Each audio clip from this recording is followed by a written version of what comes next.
Abalo photo roshite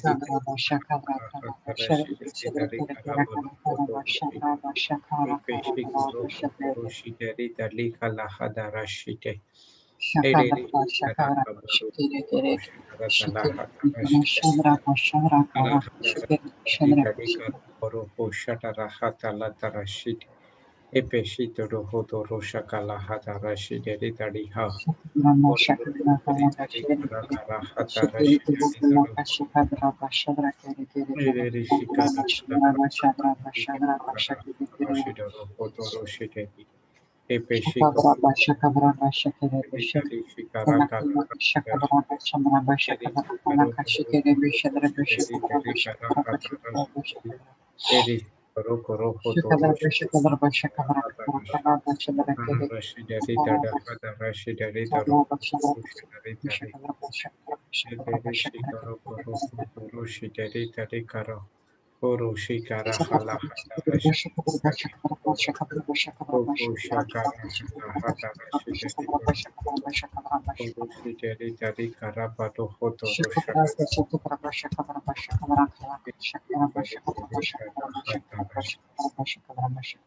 Praise the Lord. Praise the Lord. Praise God. So, as the starting prayer has been done, no, right? No. We haven't done anything because Sister Jocelyn was fixing her. Okay. Sound was coming just now. Okay, so we'll start the session. Thank you, Abba Father. Thank you, Jesus. Thank you, Holy Spirit. We glorify you. We praise you. We thank you. Thank you for an amazing session we had with you in the morning. Thank you, Lord. Every day we're coming here, taking a seed. We are seeing the harvest for ourselves. And many of the time we did not use that seed to plant in other person's life as well, because we're waiting for the harvest to come. But Lord, from the teaching, we understood that we should not wait for the harvest, but we should go and plant the seed in other person's life as well. Lord, all these days, we were not planting the seed, but we are looking out for harvest. But when we get into the Word of God, we understand the truth that without planting the seed, we cannot get the harvest.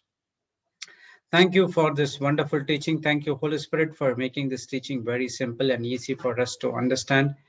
As we are studying each and every topic very, very deeper, and we get very deeper insights when we get into the same scripture again and again and again, we get a different revelation. And everything comes only with the agape love which has been poured into us. If we are doing anything without the agape love, it doesn't profit anything. Thank you, Holy Spirit, for giving us this wonderful teaching. You made this teaching very simple and easy for us to understand. We are coming in agreement with you that we will make, and we come on a decision that you are going to be a top priority in our life. You will be the final authority in our life. All these days we were keeping money or some other things as a final authority and not you. But now we take a decision that you are the final authority and we do what your instructions given to us. We thank you and we praise you in the glorious name of Jesus. Amen, amen, amen. Amen. Praise God, brothers and sisters. Welcome back. Was not very active in the morning because of there was internet fluctuations in my area. No power was there, so couldn't able to get on the teaching, sister. And I need the teaching transcript as well to prepare for tomorrow. Sure. I missed sure. many things. I will send you the whole thing after the whole session is over. Praise God, sister. Yes, Praise no problem. God. Thanks. Okay. So anyone wants to share any testimony? Yesterday there was a sister shared a testimony, Amelia. She's there. Because of the current, because of the live was not working, we could not able to concentrate on her testimony. Yeah, I don't see her name. Well, she should be in the name of Velma. I asked her to come today. She Well, WhatsApped me. I said that could not able to get with your testimony, we need to ask some more questions. Yeah, because Praise we God. didn't get a Okay. chance. Sister Jocelyn is there on the other device. She's not made co-host yet. Okay. I don't know which is which because her names are both the same.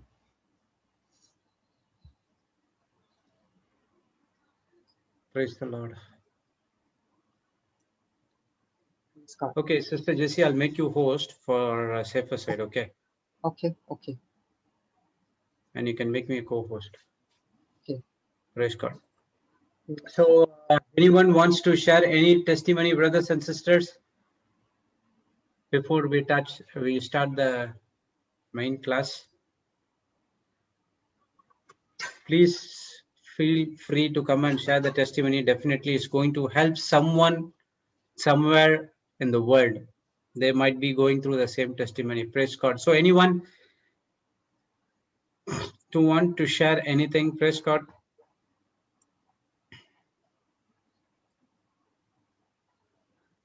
You can raise your hand, or you can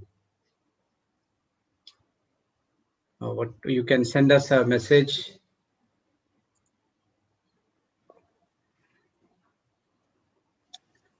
No one? Any questions, discussions? Anyone from YouTube want to share?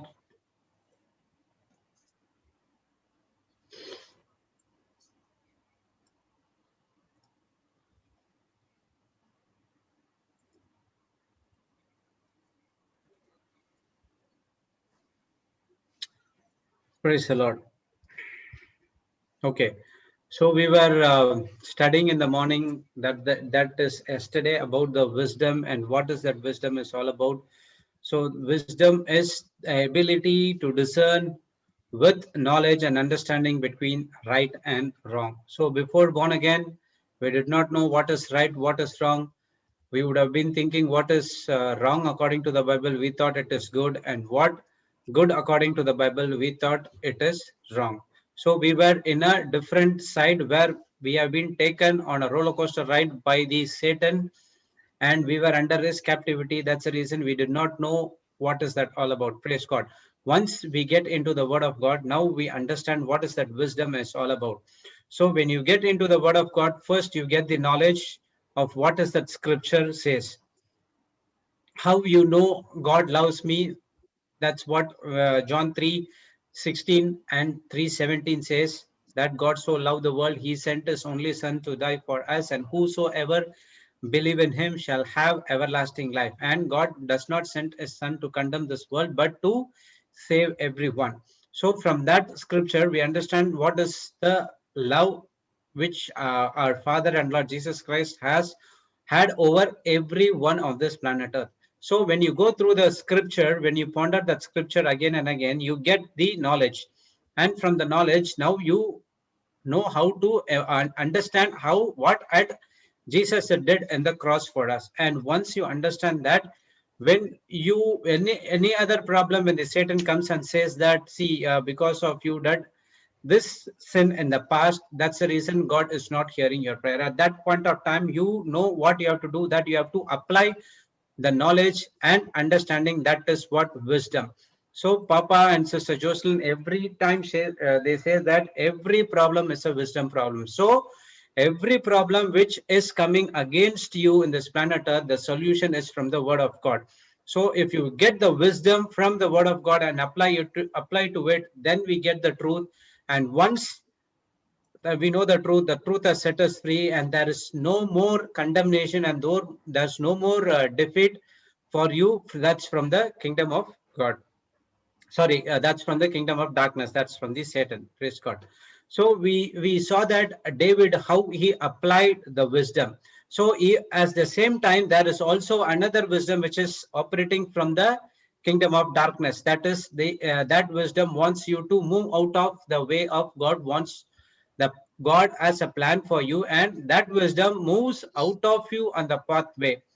Praise God. So how David applied that wisdom, even though his brother came and said something against him, but he never take it or he never offended or retaliated, but what he did, he was asking the same question again and again to everyone, saying that what will be the reward for the one who defeats the Philistine. And also he was saying that one particular scripture saying that why you are so afraid of this uncircumcised Philistine. So what is that meaning? So you had, the Israelites have a covenant agreement with God. So when they go for battle, they don't not to fear about anything, because the God is fighting the battle for them. So that's the reason he was asking the same question, and it was been connected to the particular person who was also a man of God, that was King Saul. So what happened then? Saul got connected. Saul hears the story about what David had did when the sheep was taken by the lion. Once it was a lion, and next it was a bear, and how Heavenly Father helped them to save the sheep. The same way, if I go and against this uncircumcised Philistine, the God will come and help me out. He was very confident in applying the wisdom against the Goliath. And after what happened, even though Saul was given the what is that? Uh, the weapons, the shield. But what he rejected in the sense indirectly he rejected, and he took the his own weapons, that is the sting and the stone. And then what happened? He just flipped the stone into the air. That's what went into the head of the Goliath, and he went and took the sword of Goliath and he chopped off the head. So in other ways, what we learned, that when we are fighting the battle against the wiles of the devil, that is the lies. Okay, remember one thing, that we are not fighting against Satan, we are fighting against the wiles, that is the lies of the Satan, because Satan is already defeated on the cross and he has been nailed over there. And now that's the reason he could not come and attack us, but he will come and put the thoughts inside of our mind. Praise God. So from David used his own sling and a stone. In other words, we say that when we use the word of God can go and attack the enemy, even it has the long distance. Even if it is a sword, what has to do, how long the sword can be, might be 2 feet, 3 feet, not more than that, maximum 5 feet. I never seen any sword for 5 feet. It was 2.5 feet, I think so. It was a long, I heard somewhere. So it should be 2.5 feet. I'm not sure whether it's true or not. Okay. So maximum it go, but the word of God, which we are having right now inside of our heart, it can even travel to millions of distance and chase the enemy from that particular person. From here, you can pray to the people who are in US, and from US they can pray to the people who are in Australia. It can go to the end to end, corners to corner, but the sword cannot go.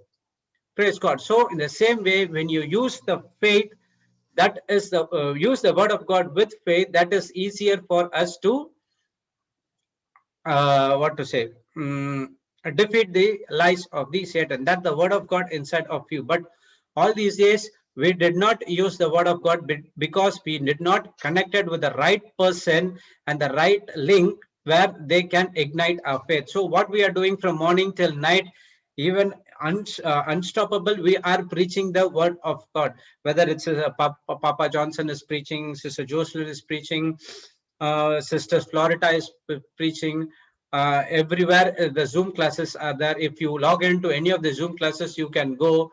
Praise God. And they, what they are doing, they are igniting your faith. Now when you are connected to the right link and right people, that's ignite your faith. Once you ignite, the faith has been ignited, then you use the faith-filled words called the word of God to defeat the lies of the enemy. And everything is inside of our heart. And when we uses it, that's what we get our manifestation. So if God has given, everything is in the form of a seed. Okay, and God responds only to the seed and he will not respond to the need. So remember, you have to operate in the kingdom of God with a seed. So when you sow the seed in someone's life, you don't expect an harvest, but you go and sowing the seed, and it is the harvest would automatically come. Praise God. So in the morning also, Papa explained about who gives the promotion to you. It's not the man, it's not the company, and it's not anyone. The God who gives the promotion to you, but it's through man. So when you go and plant the seed in other person's life, God will put some desires in some person's life to come into your life and to reap the reward what you have done. Praise God. So this is what we studied in the afternoon and morning. In the afternoon, we studied how Abraham got blessed, how he got blessed uh, by giving out of love. Praise God. So we know the story about what Abraham did. He went to Sodom to rescue his cousin. One second.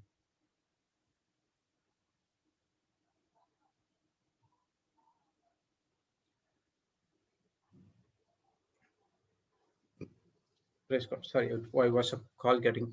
Okay. So what did Abraham did?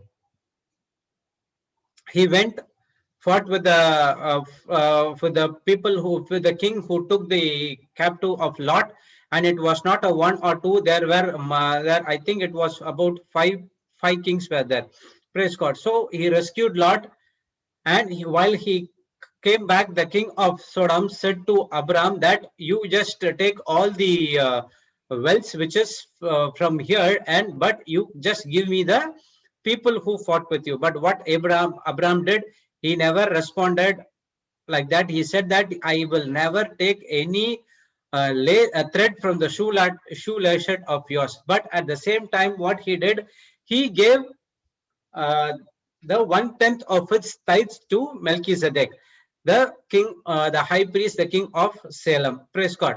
So once he gave the tithe, what happened? It was out of love, and he never out of what to say, because I want to give it. It has to be given. No, not like that. So he gave out of love, and what happened? Immediately, Abraham got blessed on the next chapter. We came to know that the angel of God came and blessed Abraham, said, I am your reward, I am your shield, and I am going to bless you out. So after that, we know what happened. Praise God. So the seed which has been planted by Abraham, that is the seed which is given to high priest of the king of Salem with a good heart condition, blessed Abraham where he was lacking, and that's where he got the that the seed which has been planted got that seed got a child by name Isaac. From that onwards, the entire Israelites came formed after that. Praise God. So how it happened? He sowed. At that time, it was money. Okay, not money is there, but it was golds, and it was in the form of sheep. It might be in the form of silver or donkeys or whatever it is, full of cattle or something like that. So he gave whatever God has blessed him. He gave 1/10 of that with a good heart condition. He planted the seed over there, and he got the harvest. Praise God. So the very seed has a potential to unlock the area of your lack and bring the blessing into your life. Understand this one. Your seed has a potential to unlock the area of the lack and bringing the blessing onto that particular area. What was the lack in Abraham's life? He was wealthiest person. Okay, there are so much of servants who were serving Abraham and his wife. Praise God. But he was lacking on one thing, that is childless. So the very seed he planted in Melchizedek's life, praise God, it turned into a blessing for him at the area which he was lacking. So after that, he got blessed with a child. So in the same way, God wants to bless each and every one of us in the area we have been lacking. Praise God. So the very area which you think it is a weakness, when you plant the seed, God particularly target only that area to be prosper in that particular area. So if a person says that I'm not wealthy enough to do something to other one, you think that that is a weakness because you are comparing with the other people who they're doing this, doing that. But when you plant the seed, praise God, what the God always blesses you in that area. Why he is blessing you? So that you can be a blessing for other nations as well. Why Abraham has been blessed with the child called Isaac, so that Abraham will be the blessing of many nations, and he's going to be a father of many nations. From Isaac we got Jacob, and Esau. From Jacob, we got the 12 tribes of Israel. From the 12 people, 12 sons, and then the entire Israel was being formed. Praise God. So don't ever underestimate the seed which is you have right inside your hand. The seed might be looking so small. You might think what is going to do, what this seed is going to do. But if your heart condition is good and if you planted with a love, that is the agape love in other person's life, God will definitely bless you in the area where you are lacking. So everything that you have come from God and belongs to God, you are the caretaker of those things. Praise God. So everything that you have comes from God and belongs to God. For example, if you are in a particular job, how did you got that job? Through the questions they asked, they kept that interview. Some companies, they have rounds interview. How they got that wisdom? Only through God, and it is not of anything from the intelligence. Praise God. So when you got that job, it is belongs to God, and you are only the caretaker of those things. I have experienced many things in my life. So when I was at job, I did ever when I lost the job, I thought that through my intellect and through my experience about 10 years, 12 years, praise God, I was thinking that I could easily land up a job. That was my pride is all about. So after 2 months, 3 months, 4 months, 5 months, 6 months came, my faith got weary. Okay, that faith was based out of on the world one. That it was into pride. So what happened? And then I understood that, okay, then I went to God. I cried. By the mercy of God, he gave me the job. But again, I went to back into the same thing, thinking that I can do everything through my own strength and not with Jesus. Again, I lost my job. It is not Jesus is taking that job. It is because of your own pride, because of your not operating according to the system, because it was given by God and you never kept him the top priority. You rejected him and you kept something on the top priority other than God. That's what made you the problem, and that wrong decision I was experienced the consequences. Praise the Lord. So when this global retreat started, and that where we got a teaching of the spirit of Mammon, praise God, and that we understood that what is that all about. So each and every teaching gives you a greater revelation, and now we understand from this that everything that you have right now comes from God and it belongs to God. You are only the caretaker, which means you cannot uh, what to say, claim the ownership of each and everything which is in the which are you are enjoying right now in this planet Earth. Even the clothes you wear, even the laptop, you cannot. Praise God. Even it is not belongs to yours, it belongs to God. Understand that. Praise the Lord. So you are only the caretaker. So from that time onwards, whatever I receive, whatever I get, I said that it is from God and it is not from anyone. Even when I get something from the shop, I'll just say, thank you, Jesus. The things which I get right now, it is not on my own strength. It is because of your grace and my faith. Praise God. Sister, you want to start? Praise God. Okay, we can start, brother. Yes, sister. You finished, brother? No, I'm just going through everything. I did not take the revision. Okay. Okay. Thank you, Jesus. Hallelujah. Thank you, Holy Spirit. Thank you, Jesus. So, brother, we learned some of very good teachings Papa was teaching today morning. I was not there. I was going in, out and coming. Did you listen what Papa said? It is not the person. It is God. God gives through the person. Yeah, I know that the promotion is not comes from the person. It's from the God, but he gives through a person. Yes. So you have to, whenever you get something, you have to thank God. Yes. Always. So Sister our trust Jyoti, is can you not make it as a speaker mode? Speaker view. Praise the Lord. Thank you, Jesus. It's on gallery view. You have to change your speaker view. You went out and come in, right? That's the reason. Yes, Yeah. now it's okay. Yeah, I Praise was God. listening to that, and after that, I got disconnected. I in and out, so it was not there. Yeah. Thank you, Jesus. Praise the Lord. And you were there? Yeah, Ashwin is saying, can I share a testimony? Okay. Okay. Yes, Ashwin. Who? Oh, so Ashley. Praise God. You can hear me? Yes, we can hear you. Loud and clear, sister. So You have to tell your Ashwin. yeah, I'm asking. I'm asking. Regarding this teaching, I would like to share one testimony. Okay. For me, I was a very self-righteous person, as I told. Before my marriage, I was earning, and when I earned money, I used to go and give that money to my mother. And giving, I should keep quiet. But what I do is, I was controlling my mother. I was dominating her, and I used to put the budget. I tell her to put all separately and have some amount. I used to dominate, and I was so very calculative in each and every money that is being used. Not only the money comes from your salary, any money coming in, even the income, anything. Yes.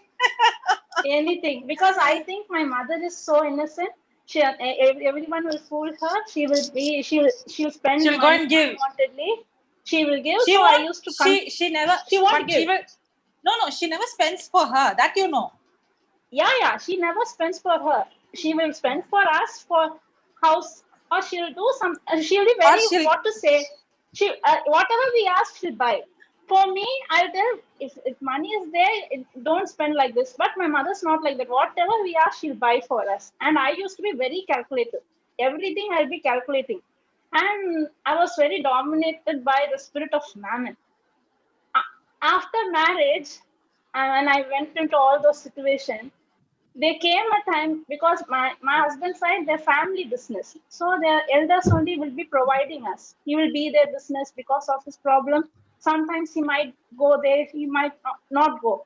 For me, I had this thought, being a very self-righteous person, if only I earn my money by myself, I no need to be submissive to them. Because of giving money, they are dominating me. All these negative thoughts were there. And they used to give with loving heartedly only. But for me, I thought that I should earn by myself. It is not my money. It is their money. It is there that they are giving.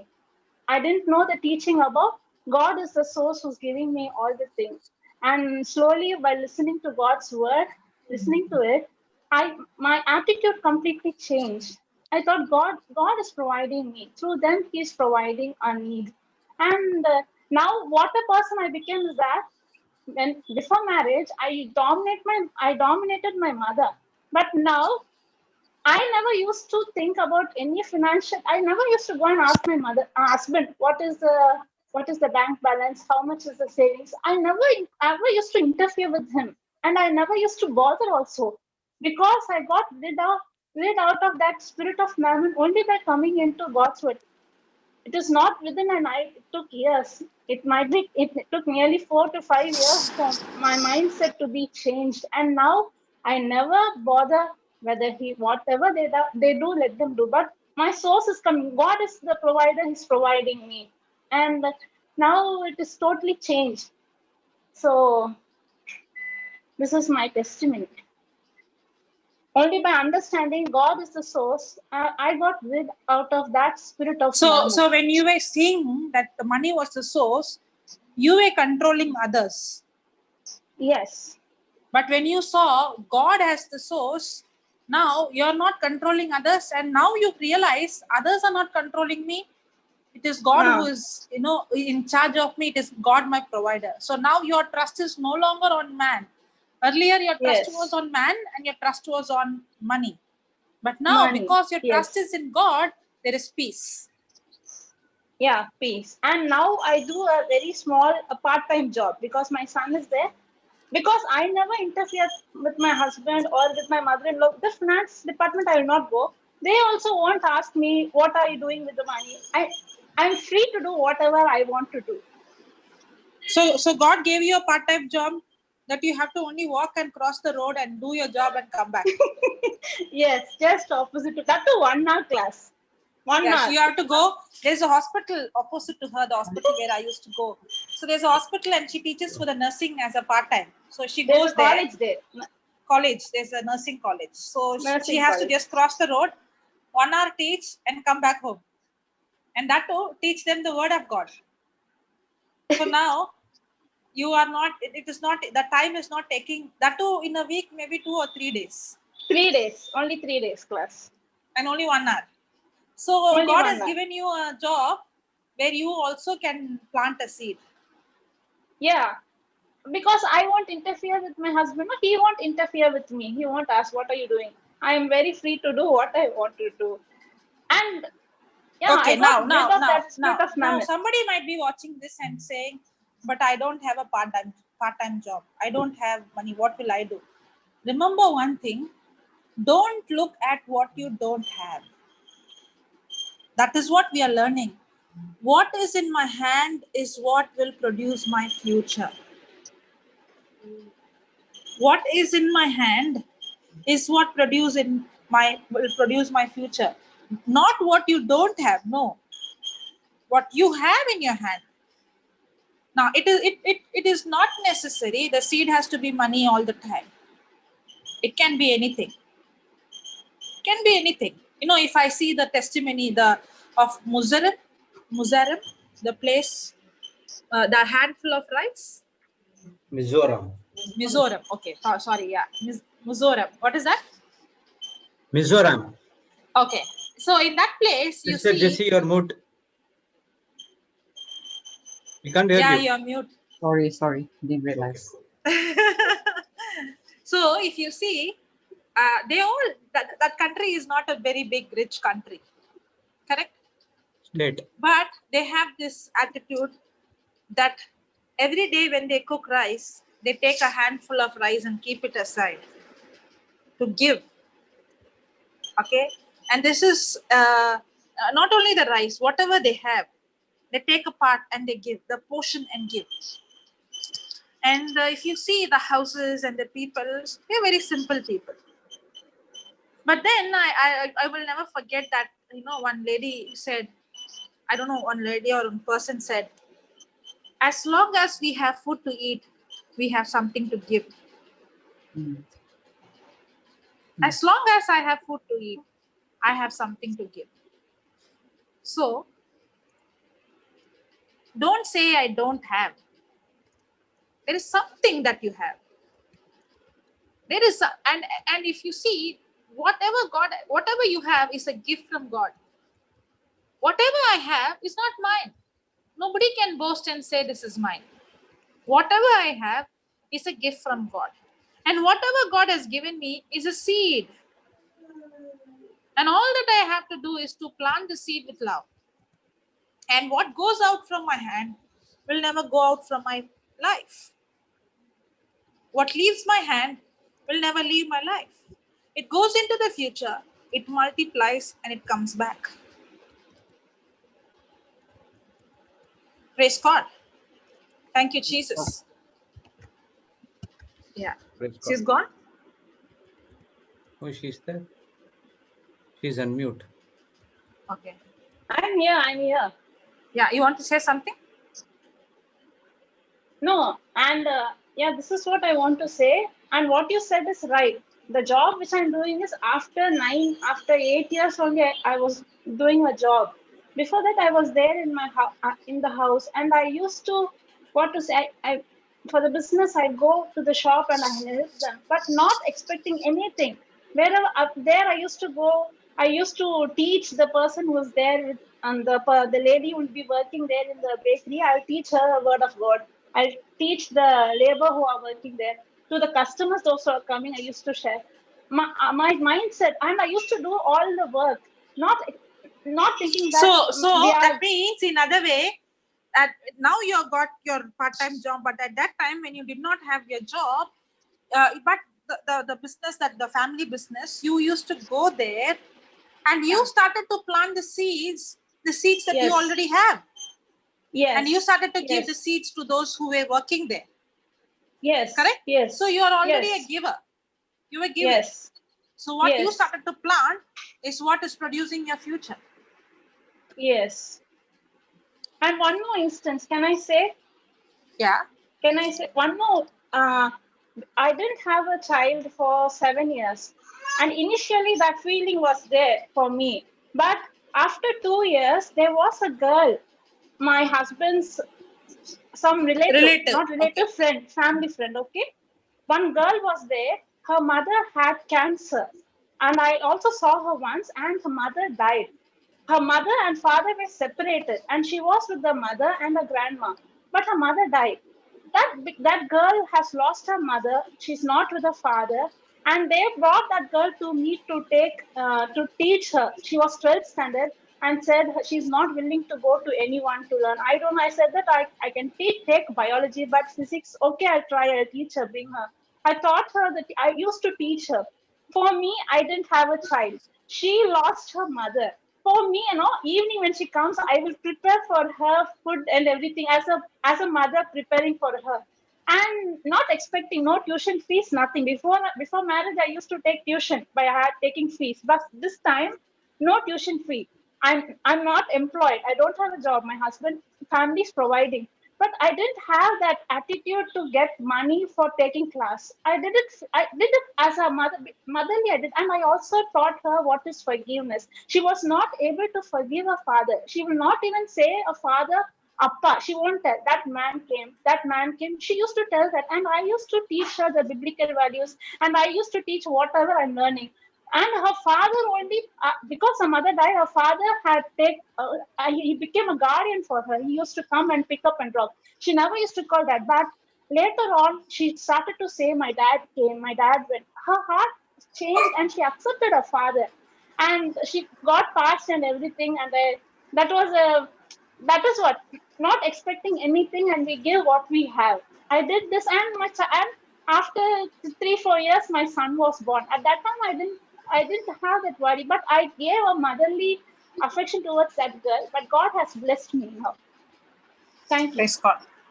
Praise God. Thank you, Jesus. Hallelujah. Thank you, Jesus. So we can think on what we don't have and cry. On the other side, we can use the seeds that we have and bless others. Because God's nature is, God is a giver and the devil is a taker. So every time I think we have to ask this question in every situation. Am I a giver or am I a taker? If I am a giver, then the character and the nature of God is to give. But if I am only a taker, that is not God's character. That's not God's nature. Okay. Okay, can you put for me 2 Corinthians chapter 9, 7 and 8 in Amplified A and PC? 2 Corinthians. Praise God. Oh, Papa has come. Praise God, Papa. In what Arslin was saying. Yeah. Arslin, can I do some more correction? Yeah. Yes, Papa. The correction is that Arslin was looking after this girl. She was feeding her. But at that time, Arslin was in compassion.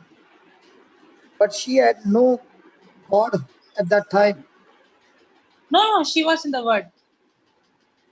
At that time, she came into the Word? Yes. Yeah, that was my beginning stage. Before her marriage, she took tuition for fees. She was actually, it was like a business she was doing. She was earning. But after she got the Word, she took her as an opportunity to give the Word. Okay. That's how the girl started to change. Okay. The girl started to change. So in other words, now business did not become the main thing. Having fellowship with God became the main thing. And Arcelin, yes, you made Papa. a part of your dream. Yeah. To get a son, normally a person will say, I don't need God, I need a man. I need a husband. Yes. But now when a person has got a husband, But having a husband also, that baby is not coming. There are so many marriages where they have got a husband, but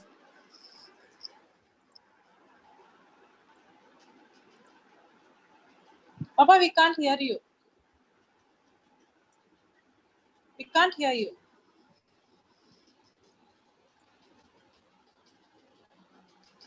What happened? Thank you, Jesus. are you able to hear me? Yeah, now we can hear. Yes. Now, Yes. That's why the internet is a problem here. Okay. Hmm.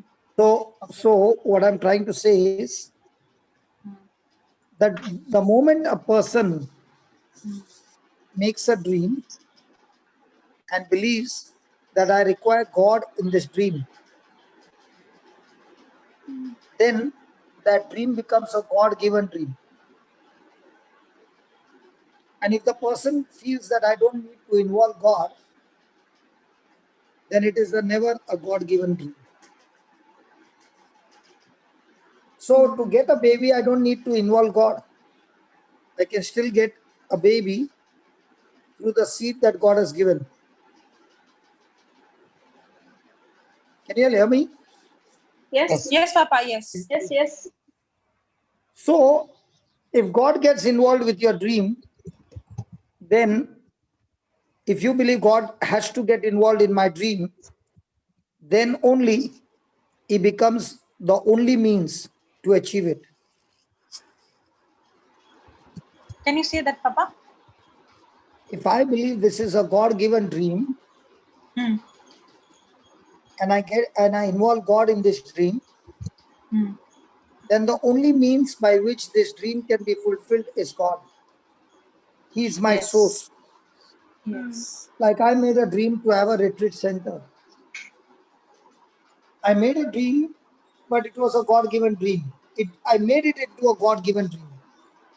Yeah, I said some people get dreams, and I make dreams. Yeah. So when I make a dream, it is a seed, and the dream that I made is from the Word of God. Yeah, that's But correct. then comes a very important part is that I believe and trust God to be the source and the means by which this dream shall come to pass. Hmm. Then I'm not relying on people to help me, but I'm believing for God to be the source from which the help will come through people, but not from people. Yes. So God has commanded in the Garden of Eden, he blessed them and said, be multiplied and be fruitful and be multiplied. Means God empowered them to become more. God empowered them to increase, and according to the kingdom of God, increase is always God's expectation of you. So if God is expecting multiplication and he has given me the seed and he is the source, then all that I need to do is be careful to guard the seed and plant the seed and water the seed, and that seed will surely produce the harvest. Amen. Yes. What do you think about that?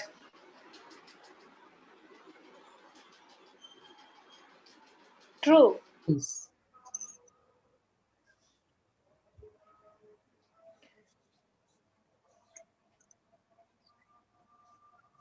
Yeah. Papa, we can't hear you again. Open to Matthew 25. Okay. Brother Jude, you're there, or should I put?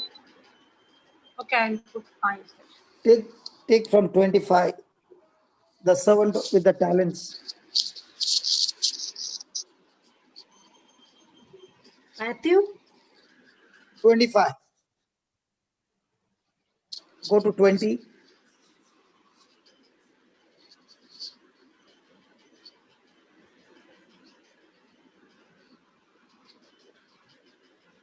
Okay, go up. The parable of the servants. Okay, 14. Read it.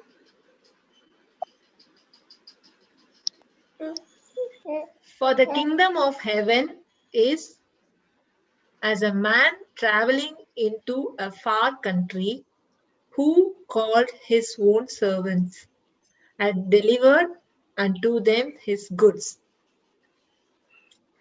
And unto one he gave 5 talents, to another 2, and to another 1, to every man according to his several ability. So how did he give the talent? According to his ability. several ability, means according to his capacity or ability to serve. Okay, then. And straightway took his journey. Then he that had received the 5 talents went and traded with the same, and made them other 5 talents. And likewise he that had received the 2, he also gained other 2. But he that had received 1 went out, digged in the earth, and hid his Lord's money. After a long time, the Lord of those servants comes and reckons with them. And so that he had received 5 talents, came and brought other 5 talents, saying, Lord, thou deliverest unto me 5 talents. Behold, I have gained beside them 5 talents more. His Lord said unto him, Well done, thou good and faithful servant. Thou hast been faithful over a few things. I will make thee ruler over many things. Enter thou into the joy of the Lord. He also that had received 2 talents came and said, Lord, thou deliverest unto me 2 talents. Behold, I have gained 2 other talents beside them. His Lord said unto him, Well done, good and faithful servant. Thou hast been faithful over a few things. I will make thee ruler over many things. Enter thou into the joy of thy Lord. Then he which has received the 1 talent came and said, The Lord, I knew thee, that thou art an hard man, reaping where thou hast not sown, and gathering where thou hast not strawed. And I was afraid and went and hid the talent in the earth. Lo, there thou hast that is thine. His Lord answered and said unto him, Thou wicked and slothful servant, thou knewest, and I reap where I sowed not, and gathered where I have not strawed.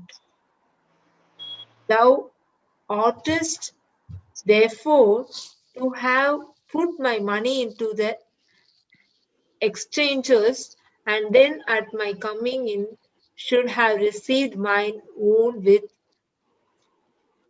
usury. Take therefore the talent from him, and give it unto him which has 10 talents. For unto every one that hath shall be given, and he shall have abundance. But from him that hath not shall be taken away even that which he had. And cast you the unprofitable servant into outer darkness. There shall be weeping and gnashing of teeth. Now, look at the 28th verse. Take, therefore. What for? Which was, Papa? 28. 28. 28. Okay. 28. Yeah. Take therefore the talent 28, from him. 28. Yeah. Take therefore the talent from him and give it unto him which has 10 talents. Now, what do you understand by everyone that shall be given, he shall have abundance, but from him that has not shall be taken away even that which he has? What is the meaning of that? Everyone that has shall be given. And he shall have abundance. He gives seed to the sower. The one who sows, he gives. Is it like that? Now, what about the first two servants who had 5 and 2? Did they multiply? No. Just Yes. think in the answer, Baba. They multiplied, yes. Yeah. Okay. So did they bring any profit? Yes. Yes. Yes. So the one who is serving and using the gifts and the talents that God has given them, and they multiply, more and more blessings comes upon them because they put it for multiplication. But the one who did not multiply, a curse came upon him. So how many people in the body of Christ who have different talents and gifts, use their talents and gifts, and how many of them are shy or in fear or in doubt, and they never use their talents and gifts? The word of God says, when a person refuses to multiply in the body of Christ, curse comes upon him and he is punished. Can you see the last line, 30? What happened to him? Even what he had was taken away, and cast you the unprofitable servant. Now, are you a profitable servant or unprofitable servant? And if Profitable you're an servant. unprofitable servant, then there's a curse on your life, and you will be thrown into darkness where there shall be weeping and gnashing of teeth. Now, how many people who come to the ministry, study the word of God, have fellowship, write down the notes, and how many of them do not use the notes to bless somebody? Papa, if we don't do it, that means the curse will come upon? Yes. Our plan, whatever the plan is stopped, right?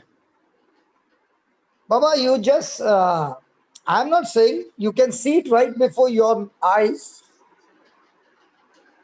Then I will be doing out of fear, no? That I should not get cursed. You know, baby. Yeah, Papa. Even if you don't do also, it will be a curse, no? The very thing you're not ready to do is because you did not trust God. Yeah. So when you don't trust God and God is not your source, already you got fear. You are not in connection with God. You are already connected to the demons. What more curse you want? Correct. It is not God cursing then. I have opened the door. The first thing is, do I trust God that I can go out and share what God has given me to somebody? Do you know why people don't get blessed? Because they are only thinking about their own blessing. They are saying, I'm already in such a mess. How can I go and be a blessing to somebody? I want somebody to come and bless me. What they don't understand is, even if they have got one talent and they go and bless up another person with that talent, the talent of that person will begin to increase and multiply. How many things did I have?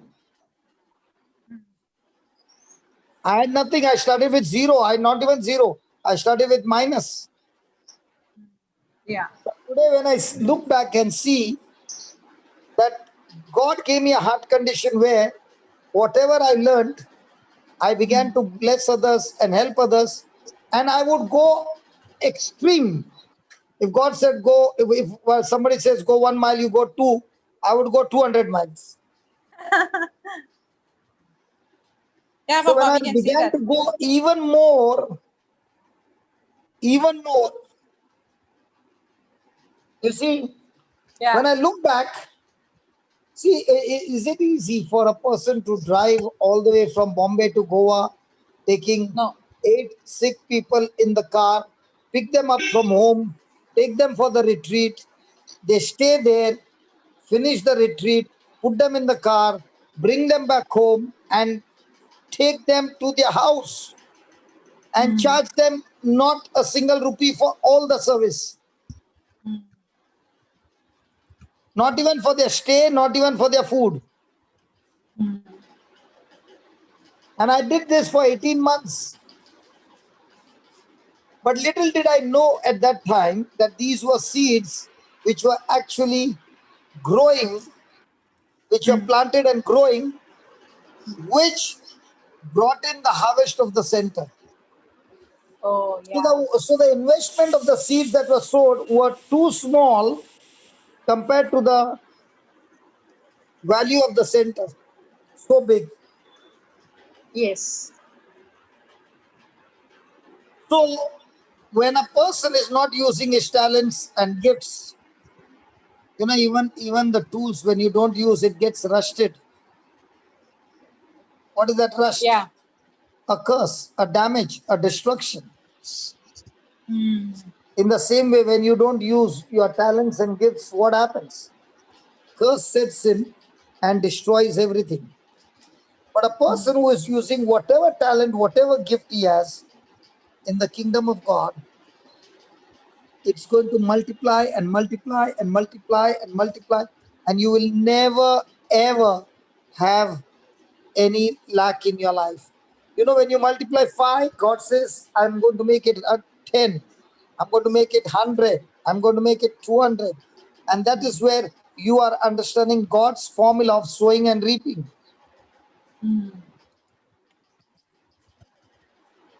And that is why you are not depressed, but you are excited. Because the mathematics of the world is, when I use something to give to others as my service and don't charge anything, it is always going to end up with minus.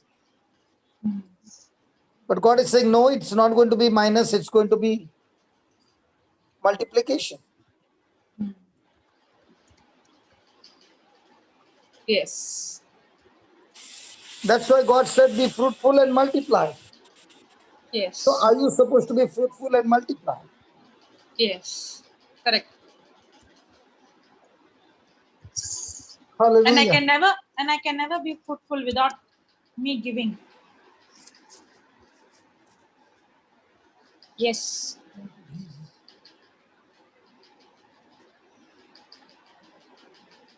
So God has empowered me, has blessed me to be fruitful and multiply. So the blessings get activated when I believe that word and when I go and start planting seeds. That's when the blessing gets activated. But when God has blessed me to be fruitful and multiply, that means to plant seeds, whichever seed He has given me. Then when I don't do it, I myself is blocking that blessing.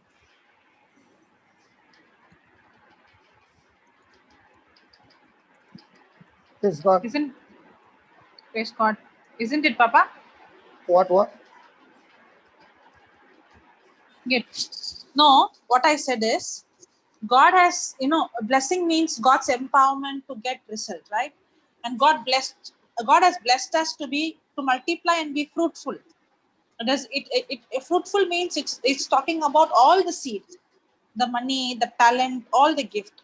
So if God has empowered me, God has given me the power to get wealth, God has empowered me, God has blessed me, I cannot inherit the blessing if I don't go and plant the seed that He has given me. Correct? I did not get the last line, it broke. If I do not go and plant the seed, I cannot activate that blessing. Yes. Now, even in the blessing, Yeah. when you ask somebody, don't you want to get a lot of money? What do you think the answer will be? Yes. The answer would be yes. Yes. Really? Appa. But there are many people who will say no. I'm happy in the things that I have, the money that I have, and I'm having a good life. Why should I go and earn something more when this much money is good enough for me? What that person is saying is, the blessings that I'm looking for is for me and my children and my marriage, my spouse. And that is the biggest problem in the world today.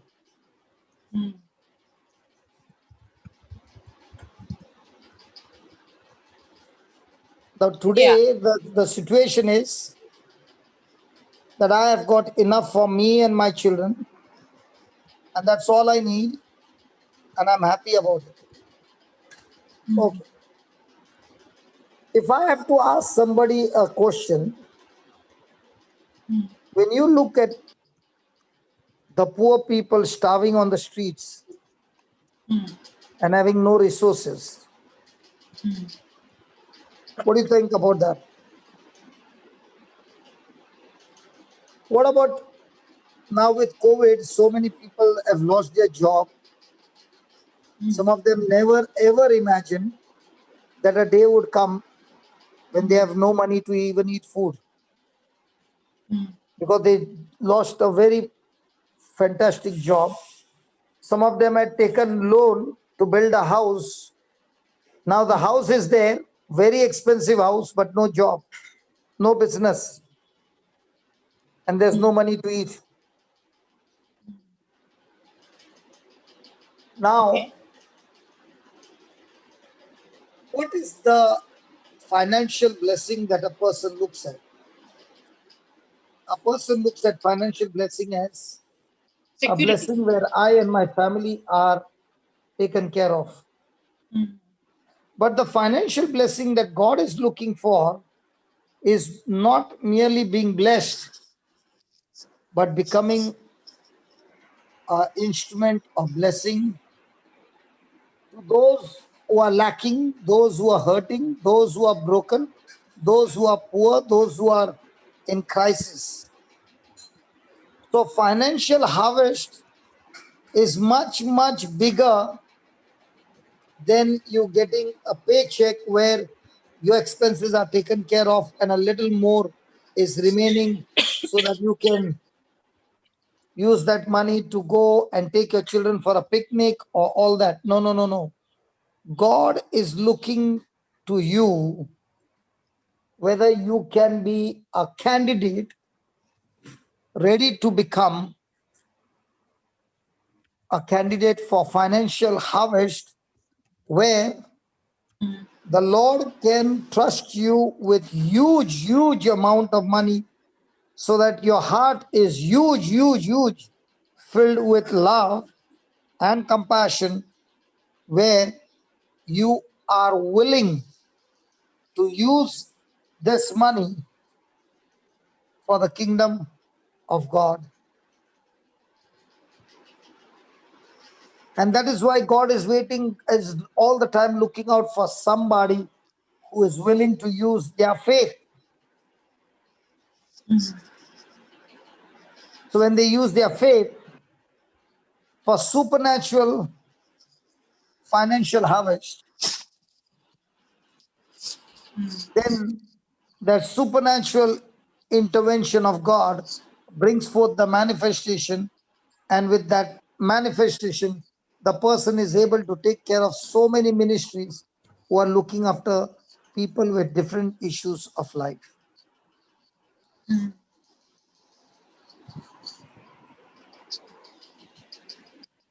So are people getting the dream big that you require supernatural intervention of God?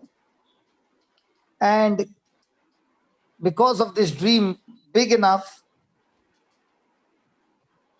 you read every moment of faith to produce that manifestation. Yes. Papa, when you are saying about the big dream, no, I have seen most of the time what is stopping us from making big dream is what we see in the physical. We limit ourselves based on the resource, the money, the family, the culture, all this, and accordingly we make a dream. Now I was making a dream to have 400 boys in the new center which I had started construction. I wanted it ground floor plus first floor, so that 400 boys can be looked after easily in that center. Now, why did I make this dream? Because of the when you saw the boys who are going into the people who are going into depression, and Yes, if we increase our capacity, and will not God supply the resources? yes, for sure. So by the time I left, even though the construction stopped for some reason, but by the time I left, the resources to complete the construction was already there. Yes. It was not in lack. So when I left, to complete the construction, that much resources were already there. So when I look back and I think the dreams that I've made, and I made God the source, and I got involved and involved God in it. Okay.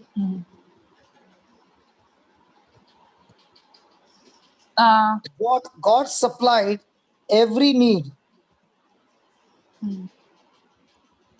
In fact, one person even sold his house and gave me the money.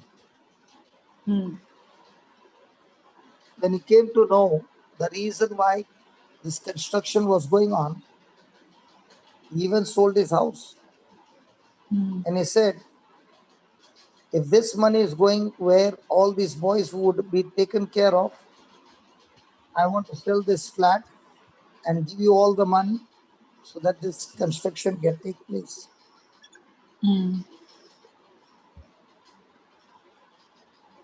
I do not know whether the construction is continuing or the job is left incomplete. So I realized that when I involve God in my dream and make him the source, he is the means to complete the job. And in that dream, I learned one thing. If I'm the person who is all the time looking for blessings,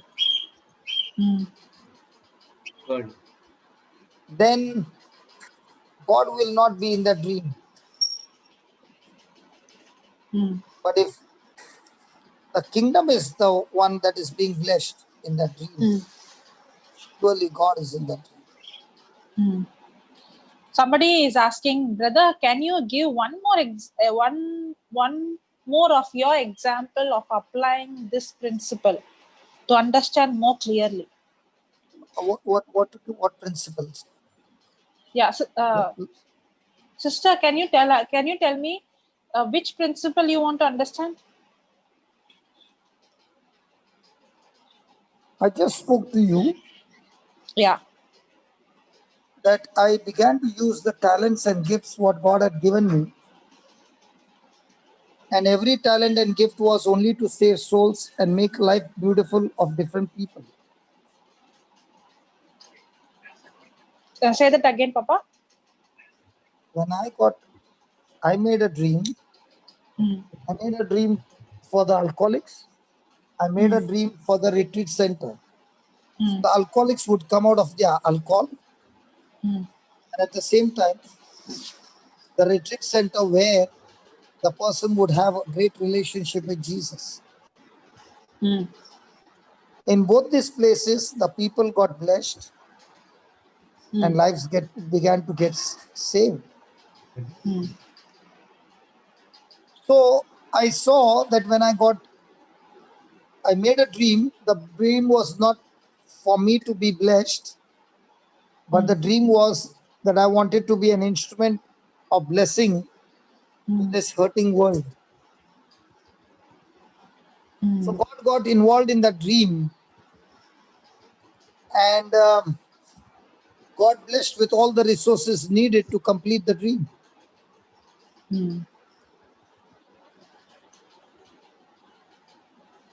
Yes. But what happens is when a person fails to birth the dream God has planted in you and me like a seed, and that failure of not bringing it to completion many a times brings us into anger What, and Papa? I didn't bitterness. understand. Let's say I made this dream. God wants me to have this dream. But God also wants me to be a blessing to others before the dream can come. See, even though I had a dream to create a place for people to be blessed, okay, I did not run after it, but I ran after winning souls. Now, what happens with many people is they make the dream the central part of their life, the top priority of their life. What I saw in Joseph's life was that he did not chase the dream, but he did not abort the dream. Yeah, correct. He was all the time connected to God and followed his instructions. If I try to chase the dream, then I go frustrated because I can never fulfill the dream with my own resource, my talent, my strength. All I have to do is to protect the seed. Means protect the dream. All I have to do is don't chase the dream, but use your gift and talent, whatever God has called you for. So become a blessing for others. So when you're becoming a blessing for others, you're planting number of seeds every day. Yeah, the problem you solve, those will come back to solve. So when you are solving other people's problem using God's wisdom, and they get rewarded, they come with their own rewards to reward you to complete your dream. So Repeat that, Papa. So if you ask me, did you go around asking money? No. No. I went about solving people's problem using what God had given me, the resources of the wisdom of God. So when I began to do that every day, I saw many of them coming out of their situations, issues of life, and getting blessed. And they came in more and more relationship with Jesus, and they began to realize that real love is to give rather than to ask.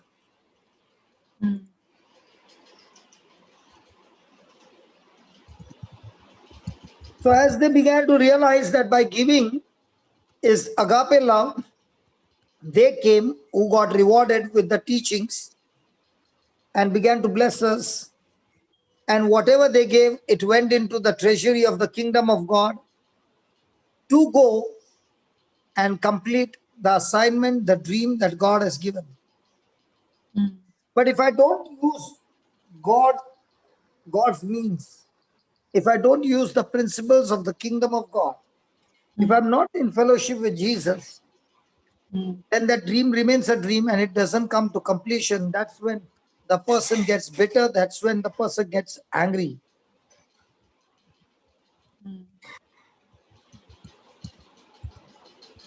And that's the time a person begins to become a victim mindset. He's no longer talking like a victor because now he's hurt. And now when somebody else is moving in faith, a person with a mindset of a victim will not allow the other person to move by faith. Because his mindset is of a victim, the other person's mindset is of a victim. Joshua and Caleb had a mindset of a victor. The others had a mindset of their ability, of a victim. And that's the time they were angry with Moses, Joshua, and Caleb.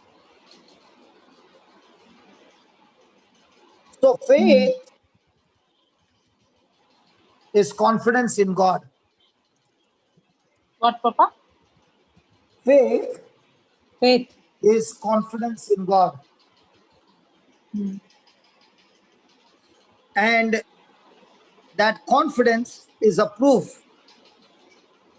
What is the proof of your confidence? You following God's instructions. Whether you like it or not, you are believing those instructions, you are carrying out those instructions, and you are focused on those instructions, and you are putting your faith, your confidence in God's instruction. So, faith is activated by your needs. Because your need is a hope, and you exercise your faith to bring that need to manifestation. Faith is activated by your need. By needs. If there's no need, there's no question of faith. Okay, a person is sick. What would be his need? Healing. So now are you going to use faith? Yeah. What if that person doesn't have a need? Then Will not he exercise okay. faith, or will he say, No let me need, bear because he it? can see the healing. Yes, understood. Correct. So the very thing that you have got a need is an opportunity for you to activate your faith. Faith. So when you have really no great need in your life, then that is the most dangerous season for your life. How come you did not ask me this question? Yeah, dangerous. If you have no need, it's a dangerous. No, I was processing in my mind. If you do not Because have, if you do not have a great need in your life, then that is dangerous season. just like how success is dangerous, like that. You become very comfortable. Because there was a need when Goliath kept challenging the people of Israel. The need was somebody got to kill him. Yeah. If they don't kill him, the whole nation will be the slaves of the Philistines. Yeah. And everybody were filled with fear. They were filled with fear because they were not knowing God, but they were knowing the enemy. They were not recollecting and remembering how big the God is, but they were remembering, they were focusing on the size of Goliath.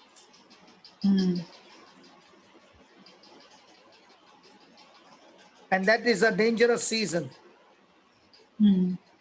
When a person can be tempted to live a life without knowing God. So David came in the picture by delivery of sandwiches. He was a delivery boy. He looked at Goliath and he heard somebody say, If you kill Goliath, you will get the king's daughter. Wow. And riches and so many other things as well. To kill Goliath, the taxes will be cancelled.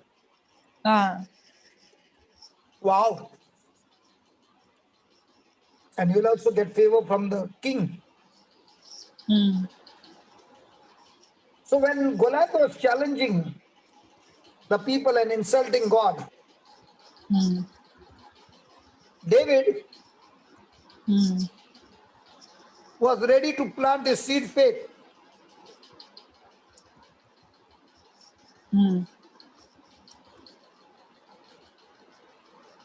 What if David had not planted the seed faith? The Israelites would end up becoming slaves of the Philistines. Yeah. But because David planted the faith seed, he turned the whole season around into victory.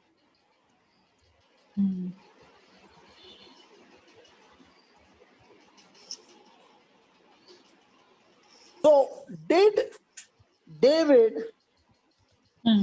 take the battle with Goliath on his own strength or on the faith seed?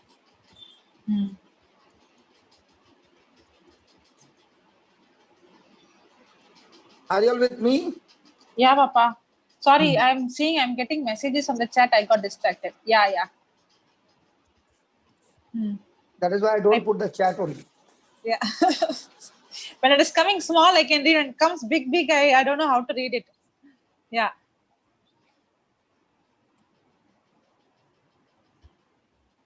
So,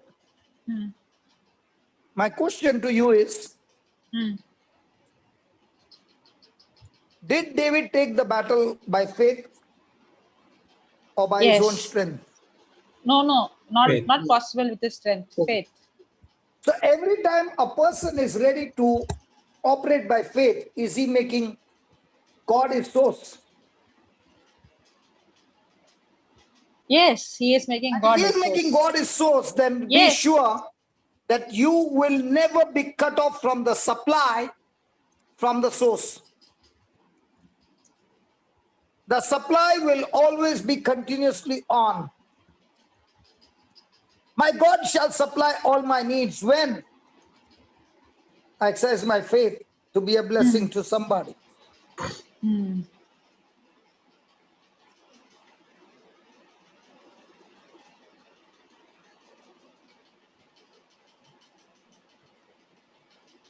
I like to see every expression of yours. Wow. Papa, but we can't see you, no. You can't see good. Listen to the voice. Then I also have to read. Did you listen to what I said?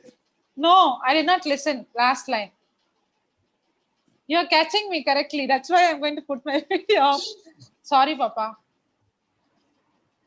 David is in constant connection with God, that is speaking his faith. And a person who is reaching for God by faith will never have a cutoff. A cutoff. A person who's reaching God? By faith. By faith, okay. Will never have a cutoff from the supply. Okay. A person who's reaching God with faith will never have a cutoff of God's supply. The supply will always be there. Because faith is the supply.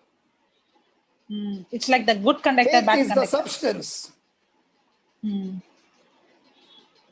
that is why when a person is planting a seed in somebody's life and is doing it for God's sake, being God conscious, the supply is always on from the source. But a person who is doing out of fear has closed down everything. Yeah, that's happened. That is what happened to Saul. Yes. He closed on everything because he also had the anointing, no? Yes. He also was. Even the And that's Israelites, why everybody were circumcised. the supply closed from God's kingdom, and the supply began from the devil's kingdom. That is why the Bible says it is impossible to please God without faith. Because if you're not exercising your faith, you're not even connected to God.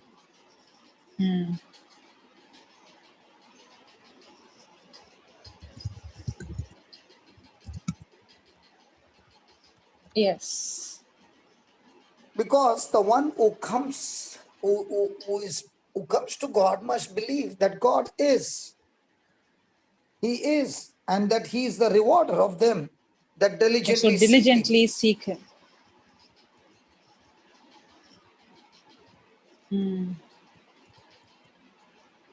So in the kingdom of God, remember, when a person says, I am fully satisfied, the person has closed down the abundance. That is Complacency. why success is very dangerous. Because success will close down the potential. Because what you said is satisfied is too small to what God has a plan for your life. Now, I'm not telling you the abundance in the mindset of greed. I'm saying abundance so that you can be a blessing in abundance.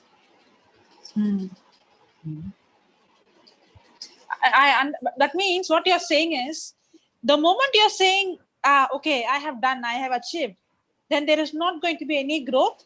There's not going to be any improvement. No, because you have stopped your faith. I have stopped, yeah. I think the word complacency will be the right word. What? I don't know whether I'm pronouncing it right. Sister Jessie. Correct. Complacency. No? Complacency. Yeah. No. That is why the person of faith is all the time looking for opportunities, to look out for good potential soil, to sow the seeds so that it can bring blessings to others.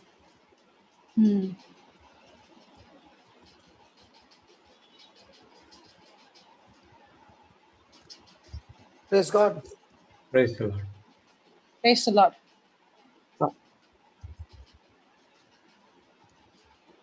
So in other words, God is looking for people who can develop their dreams.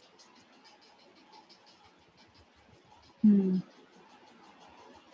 in that dream, you are dreaming how you can be a blessing, not how you can be blessed. There's a difference between blessed and blessing. Blessed is where you keep everything for yourself. Blessing is where you want to share what God has given for others. You want to wipe away other people's tears. You want to turn other people's sorrow into joy. You want to comfort others. So can we say we are blessed so that we are blessing to others? Is that right? Or you can say, I'm always a blessing. Okay. Thank you, Lord, for making me an instrument of blessing. And when you always say that you are an instrument of blessing, you are looking for opportunities to be a blessing to others. Oh, okay.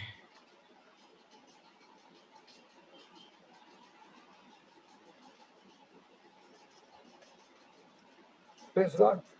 Praise the Lord. Praise God.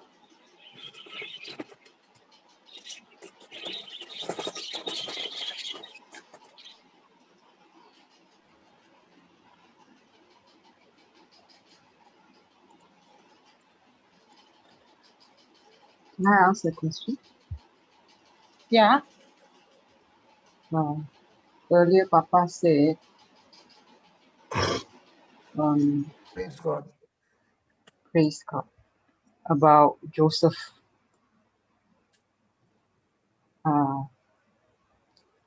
Hang on, I have to look back. He says something about Joseph not being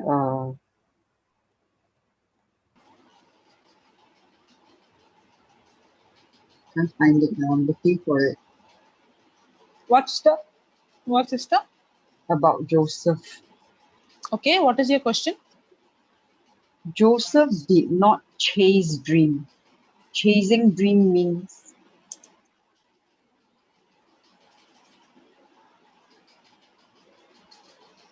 Papa? is Papa there?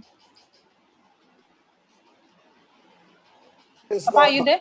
Papa, are Praise you God. there? Yeah. I'm there. Yeah. She's asking you a question, Papa. Papa, you talked about Joseph earlier on. You said Yeah. that Joseph did not chase dream. No, Yeah, about he the kept dream. holding on to the dream that God had given him, but he did not know what the dream was all about. But No, he the knew me. one thing, that God had planned him to make him a great man. But how? Where? What? Your Papa, your voice voice is, is not clear. Somewhere it is like it's from like two far you're Hello. speaking. kilometers, 2 Hello, kilometers can you long. hear me? Yes. Yeah, Now, now you now can. yes, now yes. The internet is a issue, okay? What I'm saying Still is, there. what Joseph had planned, Mhm. what God had given Joseph was a dream. But he Yes. did not know What is how that? and when and what and where this dream is all about. But he knew one thing, that he would be superior than his brothers. Mhm. But when he would look at his current situation, it did not look like. Mhm. But yet, when he continued to believe, what he believed came to pass, and everything began to manifest. But he had to go through the journey where he had to trust God and not give up his dream. So his faith kept going in spite of all the negative situations, and he continued to be a blessing to others. If you look into the life of Joseph, he was not looking for being blessed, but he was all the time looking for being a blessing. Is there a difference between blessed and blessing? Bless is Yes. for your own self. To be a blessing is for others. Yes. So not And that is chasing where dream. that is where a heart condition is all about. What are you looking for? To be blessed or a blessing? So not chasing after the dream means not looking Sorry? to be blessed. Your dreams to come to pass will be through the potential soil that you're looking for when you start being a blessing to others. Joseph's dream would have never come to pass if he had not solved the prisoner's problem. His dream would have never come to pass if he had not solved the king's problem. Mhm. His dream would have never come to pass if he had not solved the problem of the nation. So you see, Joseph kept on being a blessing. He became a blessing to the nation by interpreting the dream right, and he stored the corn for 7 years, that when the time came, he was able to be a blessing to others. That there was so much of corn that people around the world came to Egypt to take the corn. And that's when his brothers came. If he had not blessed the nation, his own dream wouldn't have come to pass. Is that right? Yes. Yes, but you said he did not chase the dream. What does it He did mean not by chase the dream. Yeah, he did not chase the dream. But as he kept on becoming a blessing to others, his own dream came to pass. Papa, shall I give an example of your life? Just 1 minute. You can give.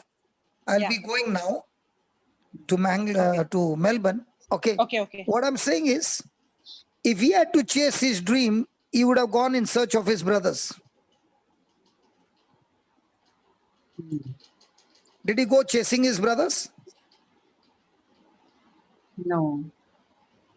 Was he only busy with the work that God had assigned him? Yes.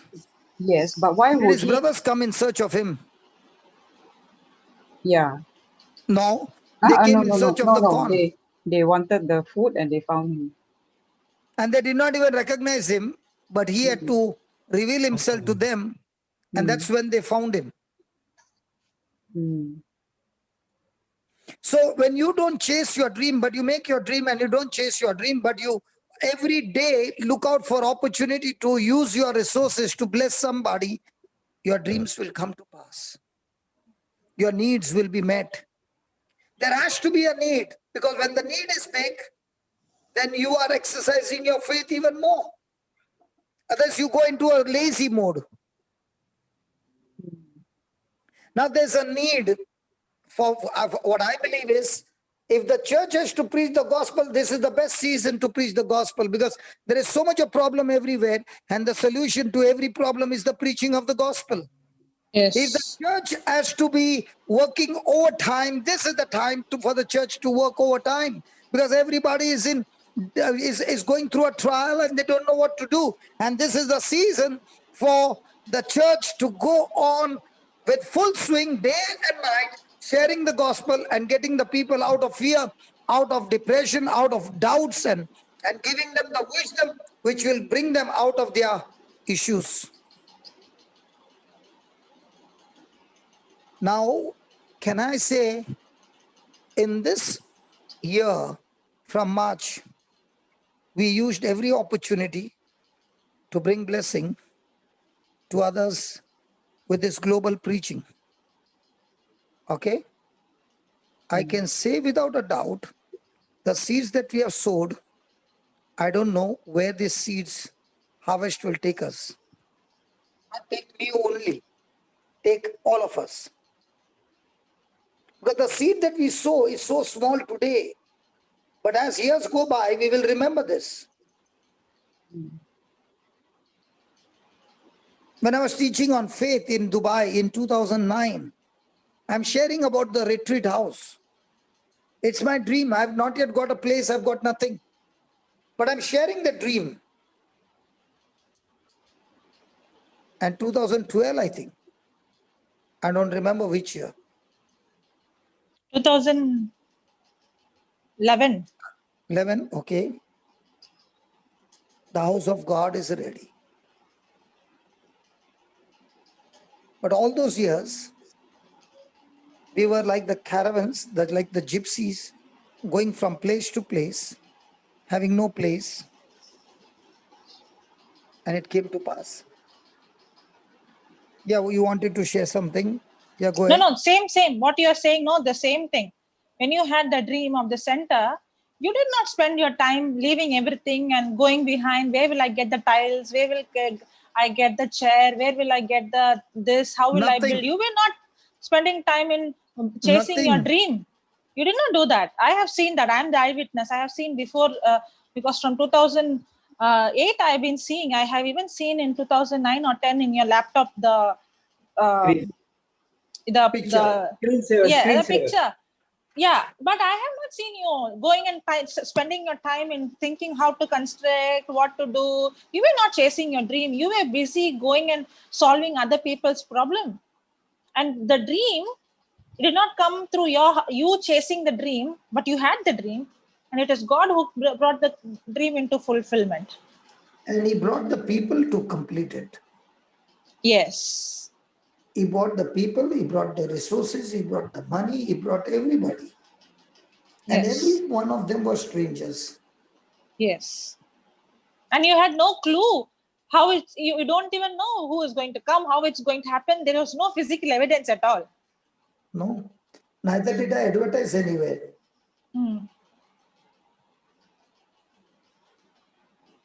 But in the natural sense, if you have a dream, you will do everything with your physical strength to fulfill that dream. But I learned it the other way around. But if you do that, then it is in your strength, because when it is God's way, it is always beyond human ability. That's why I don't need to chase my dream. Bye. Okay. Thank you, Papa. Bye. Yeah. Bye, Papa. So meaning, chasing the dream means you are the one who's trying to do it and not depending on God. Yeah, if you're chasing for example, signs and wonders, as the Bible says, you have to follow the signs and wonders, or the Bible says the signs and wonders shall follow you. Follow me. So when I start applying the biblical principle and studying the word of God, signs and wonders by default will follow.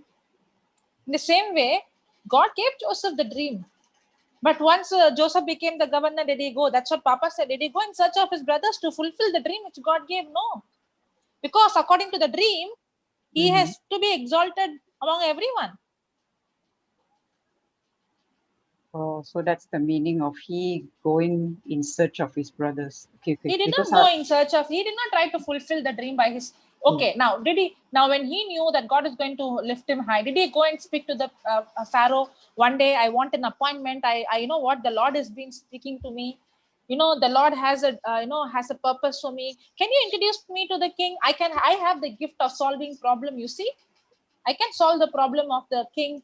God reveals to me. Did he go and market himself? Okay. That means you are not the one who is doing the work. That means depending on your own strength to achieve that dream. Yes. That is the meaning of chasing your dream. Okay, because I was trying to understand. Then your mind is all the time about the dream, but you leave Jesus. You miss the main focus. Yeah, because the world tells us to chase our dream. Yes. So that's why when Papa said, Joseph did not chase the dream. So I was trying to understand what is the meaning of chasing after a dream. I was trying to understand that. That was my question. Yeah. So yeah. Okay, now I understand. Thanks. Praise God. Praise God. Thank you, Jesus. Hallelujah. Thank you, Jesus. Hallelujah. We really have to change our mindset of what the world says to what the word of God says. It come in, how to say, if for me, when I had the dream, for me having a dream of reaching out, okay, my dream of taking the gospel, the dream of going to the ends of the earth, okay, that was my dream. But when I had the dream of going to the ends of the earth, for me it is, I did not discover the entire purpose, but I knew that what is the calling of God in my life. And the very moment I got that desire, I want to quit everything and go into full time, because I knew this is God's calling.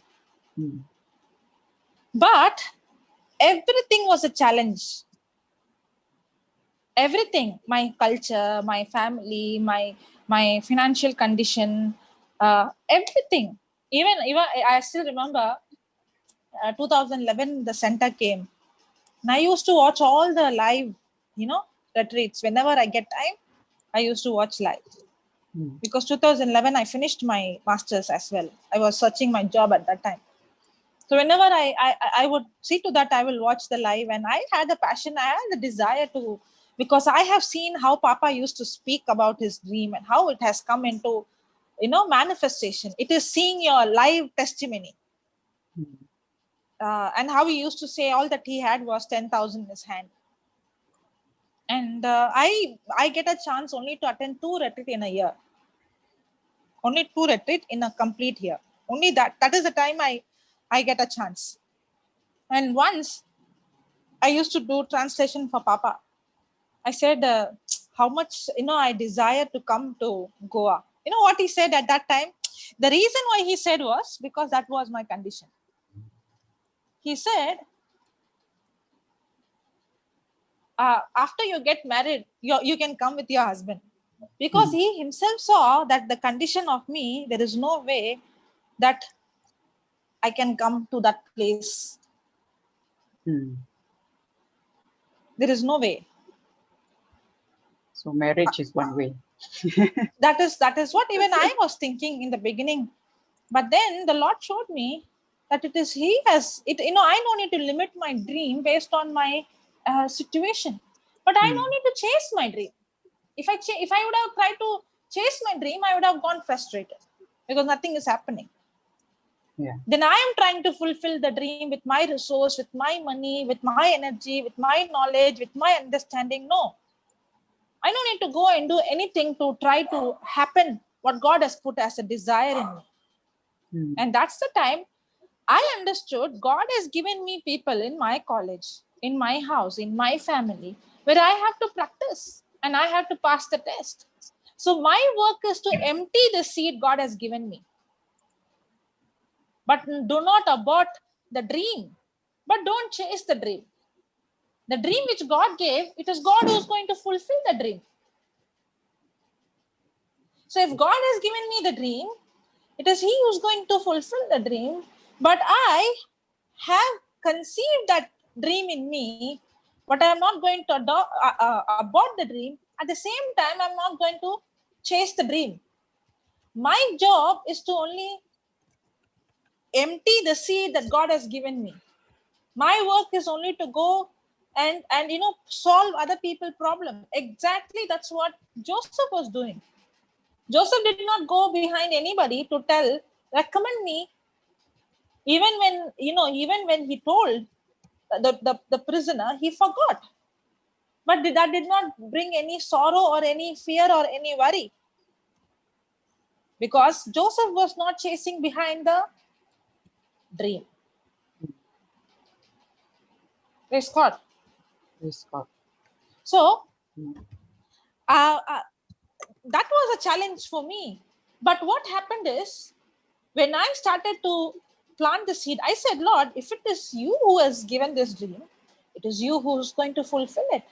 But all I'm going to do is to speak the unseen and speak my faith, but I'm not going to chase the dream. But I'm going to plant the seeds that you have given me. And my duty is, whoever you coming into my life, I have to solve their problem.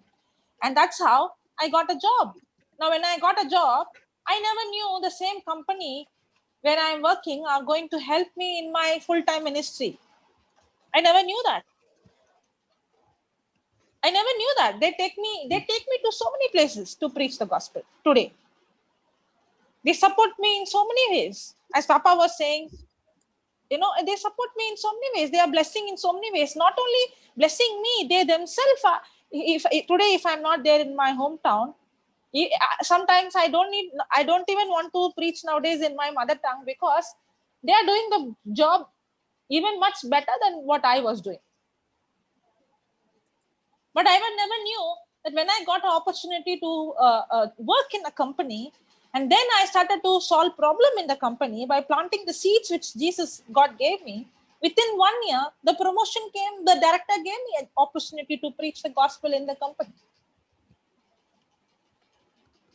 And from there, the doors started to open in such a way that by the time it was almost 8-9 years, that the desire, 9 years, things have changed. The heart condition changed. My family people started to recognize the calling in my life. They started to support me like anything. They started to encourage me like anything. More than me, they started to say, they started to see me the way, like, you don't compromise even for some wedding, very close wedding. My father would say, why you have to cancel and come? You don't cancel. We will go for the wedding. Why you have to come? They started to see my dream and the calling is more important than anything else. Just like how a warrior in the war will never get involved in civilian activities. That's how my parents started to treat. You don't need to involve in civilian activity. You go and do the calling what God has for you. And from my culture, for my parents to have such kind of mindset is not natural, it's supernatural. So I did not chase the dream, but I started to see the dream. I used to tell my father, a day will come, I'll be going to different places, I'll be even going to abroad, I'll be even going on the flight, but I will not have any lack, I will not ask money from anyone, but God the one who will provide my flight tickets. God is the one who will take me. At that time, when I told my father all these things, it looked very unrealistic. Yeah. How can you not earn, but yet you can fly different places, and that too without asking money?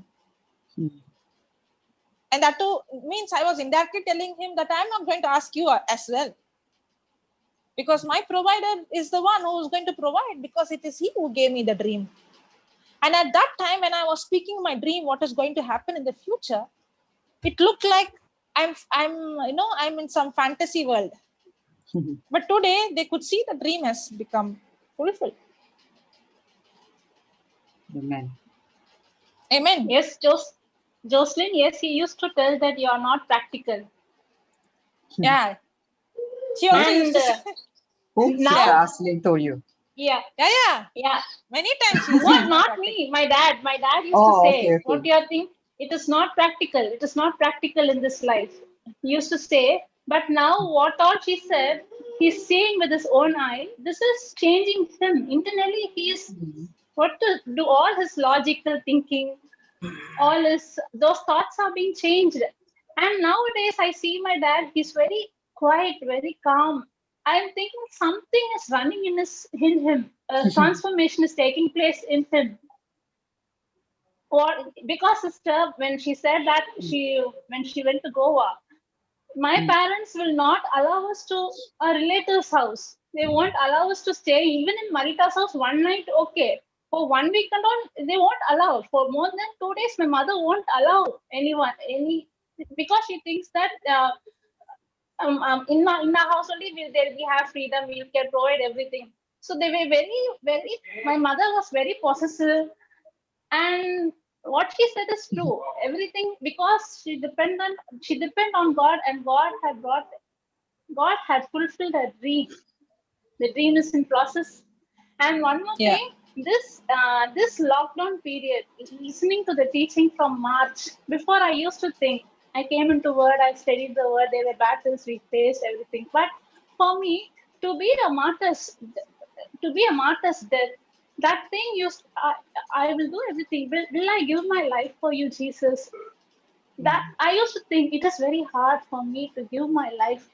And that thing, I'm not able to think myself in that position. But listening to all these teaching, this is transforming my mindset. Yes. What to do? Yeah, that is why Jocelyn is telling that. The reason she tells that, because I used to tell, I'm married to so and so family. I'm in this place. I can't come out. I can't go there. Even to come to Goa, it was a big struggle. I just begged them and I came to Goa. And for me, you are independent. You can take any decision you want. But I have a family. I should depend not on one person, over a whole family. I need to get the permission. And I used to think that and I used to think like that. But this lockdown period, listening to God's word day and night, and when Papa on that day said, your dream, I'm thinking, now I'm taking steps to come out. Don't settle down with your physical senses. Not don't abort what will what will they say? They'll scold me. Means they can hit me. Other than that, they can kill me. That's all. But I will stand for God. This is the thing I'm learning now. God, I need to fulfill your dream, not my dream. I'm a total different person before. I was total independent person, very self-centered person, self-righteous person. And now I'm totally being transformed only through God's word. Once I didn't like Papa. Now I think if Papa's not there in my life, the life I'm living is not a value. I understood the purpose. Giselle want to tell you something. Giselle will say, Giselle is going to say you're talking to her. Yeah. Praise the Lord, sister. Praise the Lord. Praise the Lord. Giselle, yes, sister. I admire Giselle. I on that day you talked. I didn't come for the live. At the night time, I was listening and I was sitting and crying. I don't know what. And oh my gosh, praise God. What all you talk, that is the thing which I had, the battle which I had faced, and the sower in the seed. That is the CD that strengthened me to lead a happy family life. And when you talk, all those things came in my mind. Love you, Giselle. God bless you. Sister. Oh, praise the Lord, sister. Praise Lord. Thank you. Praise the Lord. Praise Lord. You can Praise share. the Lord. Okay. Yeah, so I just wanted to mention I just wanted to mention that so whenever what 1 minute, sister, I'll be back. You can continue. I'll be back. I'm so sorry. I'll be back. Okay. 1 minute. Okay. Sure. Okay, you can continue. I'll just be back in 1 minute. Yeah. Sure. Praise God. Brother Jude. Why? Women's Day out. Oh, okay. I saw Brother Jude. I'm wondering what happened to him. He's usually quiet when. Yeah, he has no chance. What is quiet? He had no when option. women start to talk. he's lying on his back, quietly listening. No. I was thinking, okay, Giselle is going to talk, so she's going to please let me listen to that. That's it. Okay. Hello, praise the Lord. Hi. Yeah. Hi. Hello, hi. Giselle or Giselle? Giselle. Okay. So I just wanted to share a testimony. Yeah. Whenever I've had this whenever I've had a temptation, I kept asking. So first I asked Jesus to remove the evil from the root. Like when Brother Johnson starts sending the message from removing the evil from the root, I started doing that. Before that, I would just say, Lord, please set me free. I don't know what I'm doing, but at the back of my head, I would keep falling back into the temptation, like just watching normal YouTube videos, because it's wasting. I was just wasting my time watching the videos again and again. Then I asked the Lord. So even and before, whenever I would ask the Lord to set me free, I would never. Whenever I would claim myself to be set free, I would have contaminated faith. That means I would confess the scripture, but in my heart, I was still doubting. In my heart, I knew that I would do it again. I would watch the video again. And so then I thought I was just stuck. And then I asked Jesus to remove the evil from the root. And praise God, from that time onwards, this sin has been set free. But now recently, I've been really good friends with the Holy Spirit, and what I told Jesus, my new desire, I know that Holy Spirit led me to this. I said, Lord, I don't want to fall into sin, because whenever I fall into sin, while doing the sin, it feels so good, but afterwards, everything falls down. When I think about the sin, and then the enemy puts more thoughts, and then he says that, look, you did it again. You watched videos again. They're not even bad videos, but I don't want to waste my time watching that. You did it again, look. And so I asked the Holy and so now my new prayer is, and after this prayer, my life has changed. I said, Lord, I just want to be obedient to you. Help me to be obedient to you. Because if you want to change your action, you need to change the root, which is in the spiritual realm. So I said, Lord, if I'm obedient to you, and if I live my life with one mentality, because like that, there are many sins. I can say, Lord, I don't want to do this. I don't want to do this. Please stop me from doing it. Like that, there'll be many sins. So I do sins that I'm aware of and sins that I'm not aware of. So I said, Lord, in short, like the one thing, I just want to live in obedience to you. And from then on, I feel so, from that day onwards, I just feel so happy. Whenever I think of even doing something wrong, I think in my head, no, I'm not going to do it because I want to be obedient to God. And so that guilt doesn't even come because there's no reason for the guilt to come. I don't give an opportunity for the enemy to attack my mind. And this prayer is just amazing. So that's what I wanted to share. Yeah, and one more thing is, I was going through this because the mindset comes, even a small thing would be like a hindrance or, I'm going away from God. I'm not pleasing him. I'm not doing something right in his eyes. I'm not holy. This is not enough. And then I realized that God himself knew that I cannot live holy by myself. Yes. And God himself knew that I cannot be perfect. And I started to, I don't know how to put in words, but I started to realize God's love for me is unconditional. Yes, amen. And God accepts me just like how I am. No matter whether I'm good or bad or I'm holy or unholy, his love for me will never change based on my action. Amen, that's so true.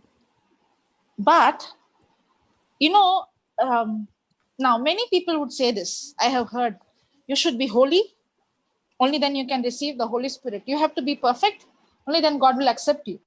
God accepts but it is you first. Yes. It is the other way. I cannot live holy without the Holy Spirit. Yes. I cannot overcome sin with my own strength. Every time I sin, I don't need to have the guilt, but every time I fall in sin, I have to go to him and tell him, I know I can't overcome, but I need your help. Amen. See, what sin does is, it always brings condemnation. Yes. Okay. And condemnation will always take us away from God. Yes. Okay. And not only that, condemnation, a person who goes into condemnation will always be away from God because that person has no guts to face God. Because he feels now God will not accept me. I'm not clean enough. I have not pleased God. My sin it has made him, I am not pleasing him. Yes. So that always keep that person away from God. Now, when the person is away from God, the person goes into the cycle of the same sin. I tell you, condemnation always put you in the cycle. You commit sin, you feel guilty, you go into condemnation, you fall into the sin, you feel guilty, you go into condemnation, and it's a cycle. Yes. And that's what the devil wanted. And you and you know, and you wanted to, the devil want to convince you, if you don't feel condemned, then how are you going to come out of the sin? That is so true. Okay, now why I'm saying all this, because I have gone through all this. Same sister. And the sin has always kept me away because I feel so unworthy, so disqualified, so guilty, so and not true. pleasing God. And I was struggling and struggling and struggling. But then when I started to study the word, okay, that's why if you go and see if you go and listen to the teachings which I give of my practical life, it would be all of how I tap into the grace of God. Wow. Okay. And when I started to understand God's love, how to give, what example to give, Holy Spirit, help me. Okay. Now, when you see a small child, when a child is trying to run, okay, to cross the road. The mother gives one, right? Now, actually, the mother gives one not to harm the child, but put the fear, because if the mother is going to tell the child, when you cross the road, you have to see here and there, the child will not understand.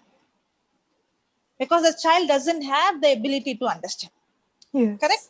So the mother has to put fear. Now, the child is doing it out of fear. But when the child is matured, the mother is not going to give one.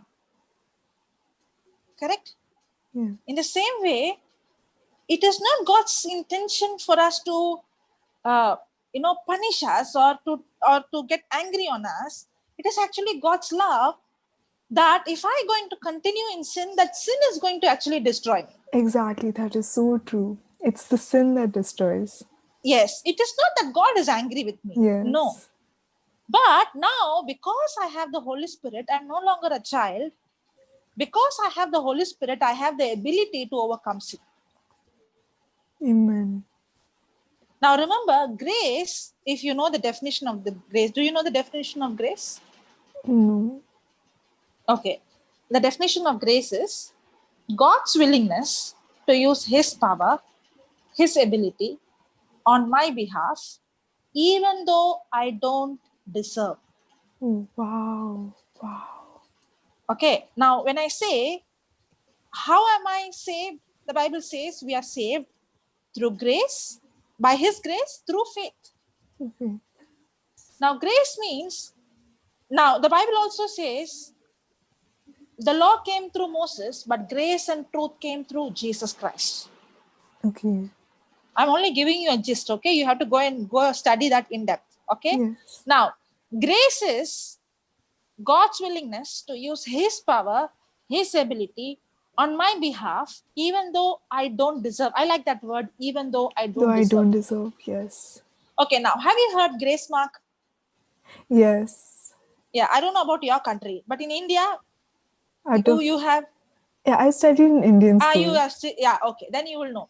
So you have grace mark. So if you have got 98 mark and ask teacher, can you give me grace mark 2 marks, will the teacher give you? No. But if you have got 33 and you are asking 2 marks grace mark, will the teacher give? Yes. Yes. So grace mark is given only to the one who has failed. Yes.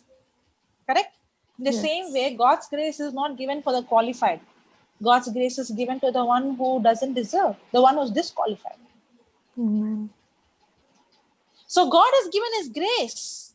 That means God knew that none of us are qualified. None of us are perfect. The Bible says all have committed sin and all have gone astray. None of us have the power to come out of our sin. And God knew that none of us have the ability to overcome sin. And that's why He's our Savior. He has come to save us. And every time you fall into sin, you have to teach yourself, I cannot overcome this sin. That's why the grace of God is available for me. Yes. Because the grace of God is not to the one who's not perfect. The grace of God is to the one who has failed. The grace of God is for the one who has fallen. So, condemnation will keep you away from God. Grace of God will take you to God. Okay. When I condemn, I go away. But when I realize God loves me, that's why He has given His grace. Even though I fall, His grace is available for me to overcome. So when I fall, I say, thank you, Jesus. You love me so much that you know that I cannot by my own self overcome. That's why grace is God's ability, God's power on my behalf, even though I don't deserve. I thank you. And that's the time when you go to Jesus and to His word, and you start spending time with His word, the grace of God starts manifesting. All of a sudden you will see, I didn't even try myself to come out of the sin. I was not even sin conscious. In fact, I did not deal anything with the sin, but I started to go to Him every time. And the word, the grace of God has set me free from the sin that I didn't even realize. When you walk by the Spirit, the craving of the flesh. Yes, when you walk by the Spirit, by default you will not walk by the flesh. You are not trying to overcome the flesh, but when you're walking in the Spirit, the grace of God has already given you the ability. Now you did not work hard, or you did not sweat, or you did not try to come out. You are only spending time in fellowshipping day and night with the word. That is grace, And grace dealt with the sin. You did not deal with the sin. Yes. And the sin left us. We didn't leave the sin. Yes, exactly. Sin. Amen. Wow. And sister, I also wanted to ask about, there's a verse, one second, I think it's in Colossians. It says about the mystery of faith is revealed, the mystery of faith that has been kept hidden for ages is now revealed to the saints. Yeah. So what does that mean? That mystery is Christ in me. Can you put that? Ephesians? It's next verse it says. Yeah. Ephesians or Colossians? It's in Ephesians also. Okay. Okay, in Colossians also maybe. Yeah.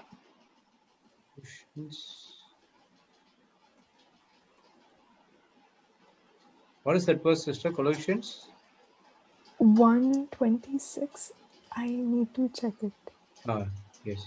Yeah, 1:27, 26, 27. Yes. Okay. Yes, Colossians 1:26. Yeah, can you read that? Even the mystery of faith that has been hidden for ages and for generations is now made to manifest to saints. Yeah.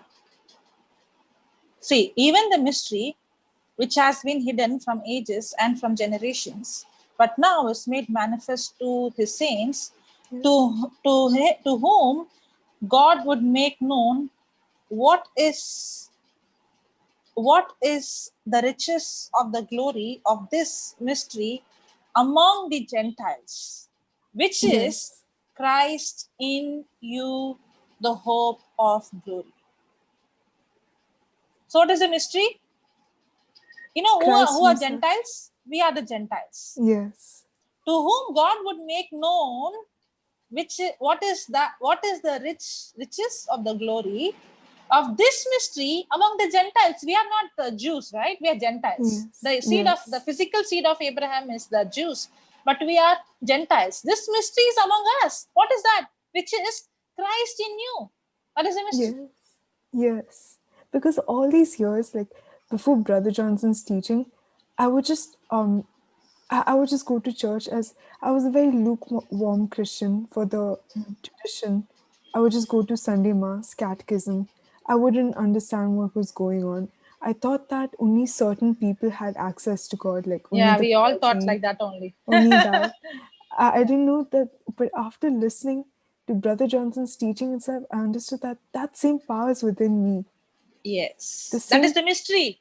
That is revealed to you now. That's the mystery. Exactly. Yes. The same spirit that rose Jesus from the dead lives in me. Yes. That is just mind-blowing. That's marvelous. Yes. And if you think with your physical brain, how can a creator who's so big can live inside of me? It's a mystery. Exactly. And it is revealed to us. Exactly.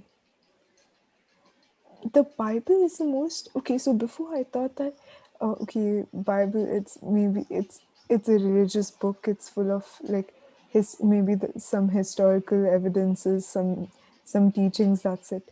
Now, it's the most practical word I've ever seen. It is what you need to know to live a prosperous life. Yes. It's like, it's sharper than a double-edged sword. It is active and it's alive. And the words might be 2D on the paper, but everything is 3D. Every action that happens on this earth is in accordance with the word. And whatever you want, you get the answer. Yes. To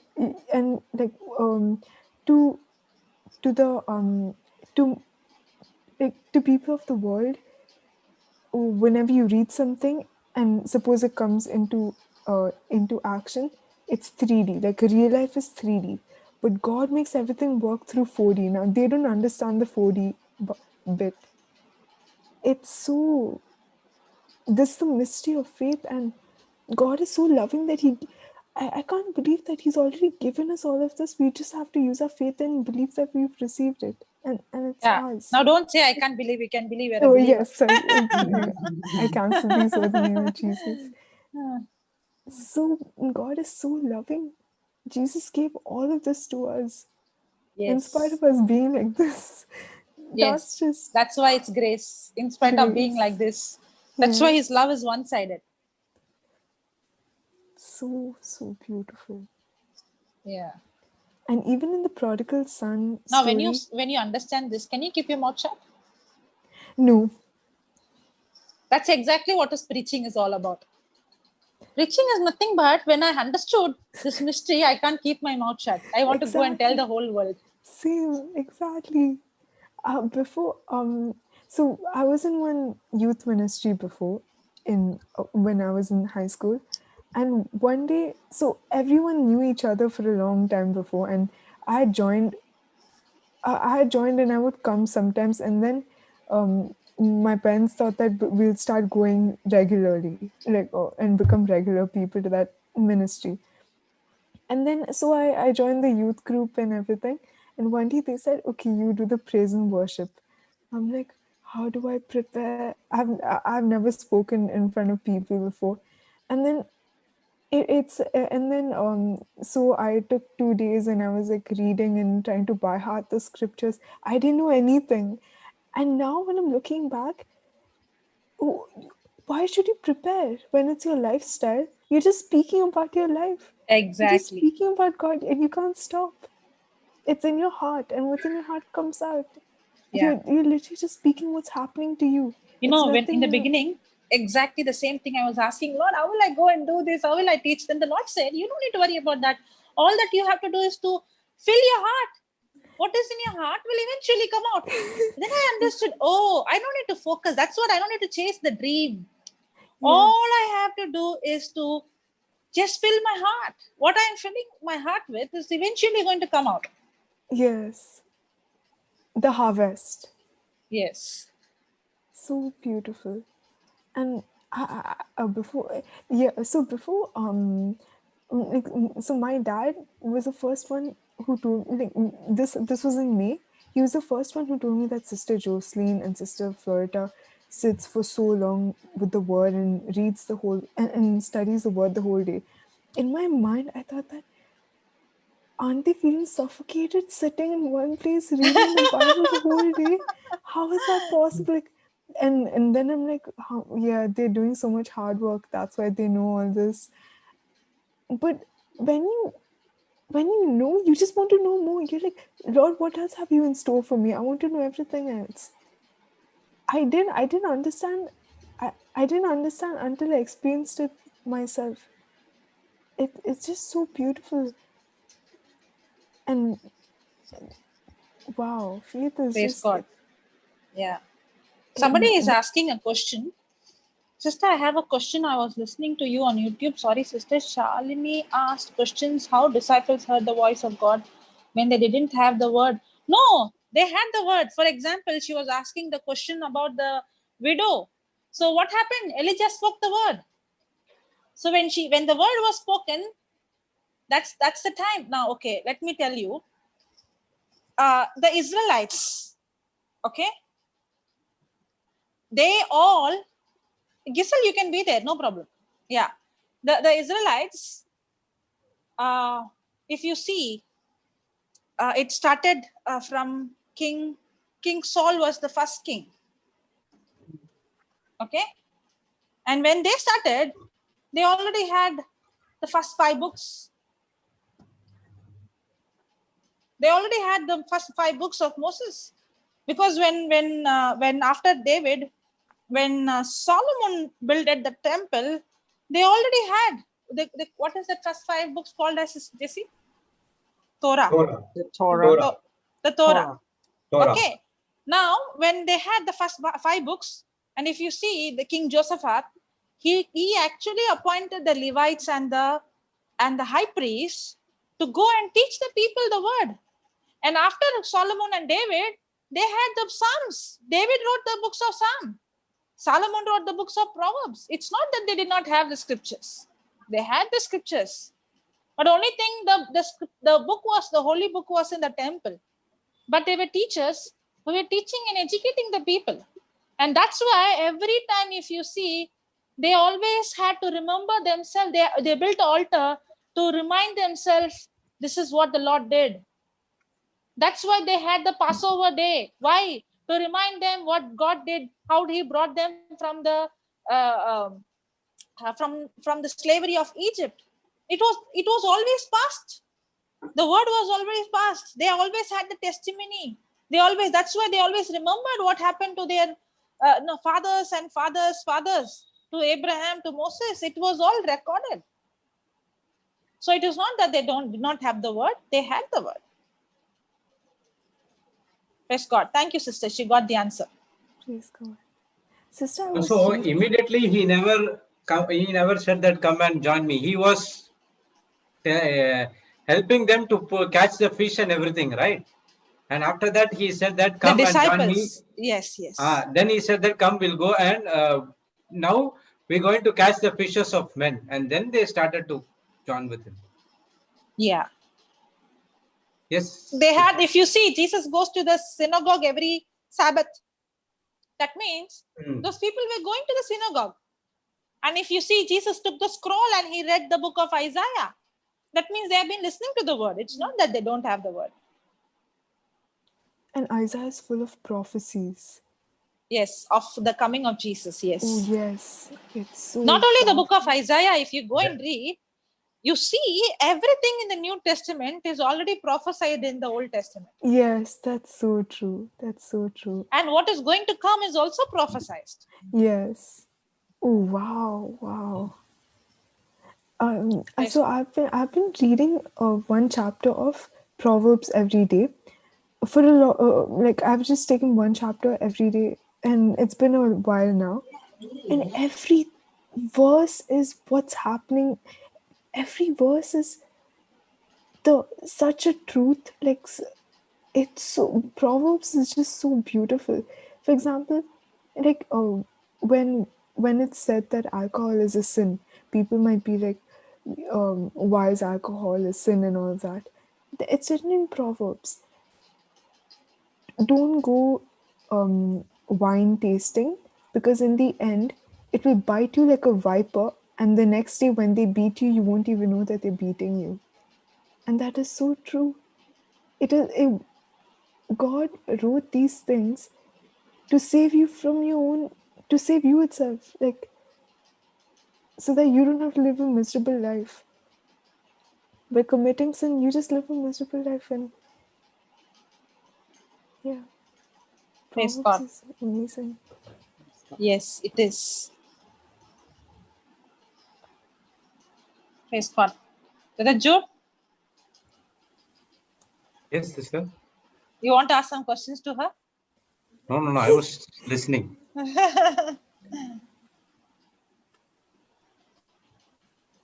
Praise God. Yeah. Sister Jessie has some questions. Yeah. No, not question. Because you talk about condemnation. I just want to say one thing. Yeah. Condemnation comes from the devil. Yes. Whenever there is condemnation, we have to recognize that it is from the devil. Yeah, that's why he wants to keep us away from God. Yeah, meaning it is the voice of the devil that we are hearing when you're feeling condemned. Because the voice of the Holy Spirit comes to convict and convince. Convince what? 3 things, which is in the John 16. Sin of unbelief, our nature of righteousness, and also that the prince of this world, Satan, has already been judged. So whenever we feel condemned, it is always from the devil. It's not the voice of God. So once we recognize that it is, we know this is not the voice of God. Because this was something that I shared yesterday. I was having Zoom class. I was sharing certain things, and one thing that was very liberating for those who were hearing is the Galatians 5:6, Sister Jocelyn.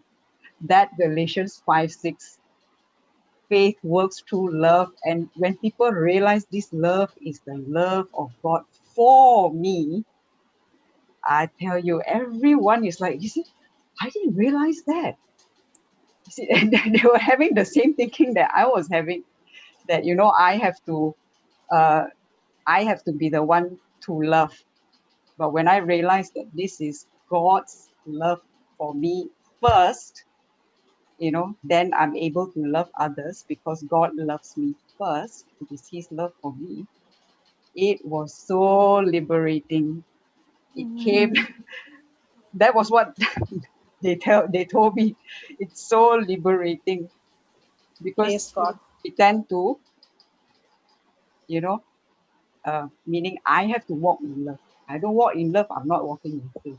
You know, I mean, it's true, but when you realize that it is the love of God that has been poured Yes. into you, that it is because He loves me, and because of that I'm able to love others, then it is I'm not depending on my own strength.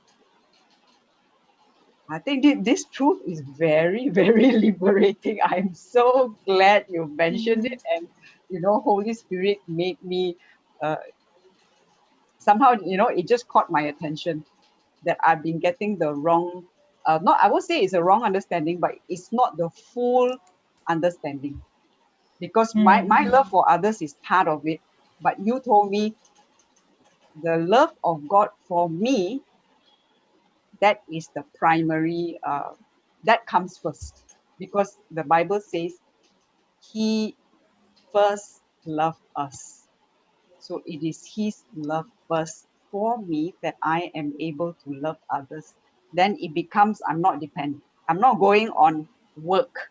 I'm not going on law. I'm going by grace. Because, you know, so subtle, we can so subtly fall into this, you know, law and grace, this between these two, depending on myself and depending on God. I mean, God's grace for me, even though I don't deserve.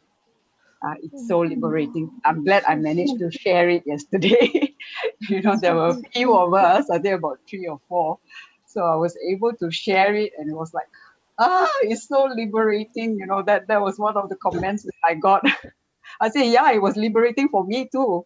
And I thought, you know, I had to walk in love. I don't walk in love. I'm not walking in faith. I'm not operating in faith, you know. So praise God. And what is the meaning of liberating? Sorry? What is the meaning of freedom? Liberating? Freedom. To be set free.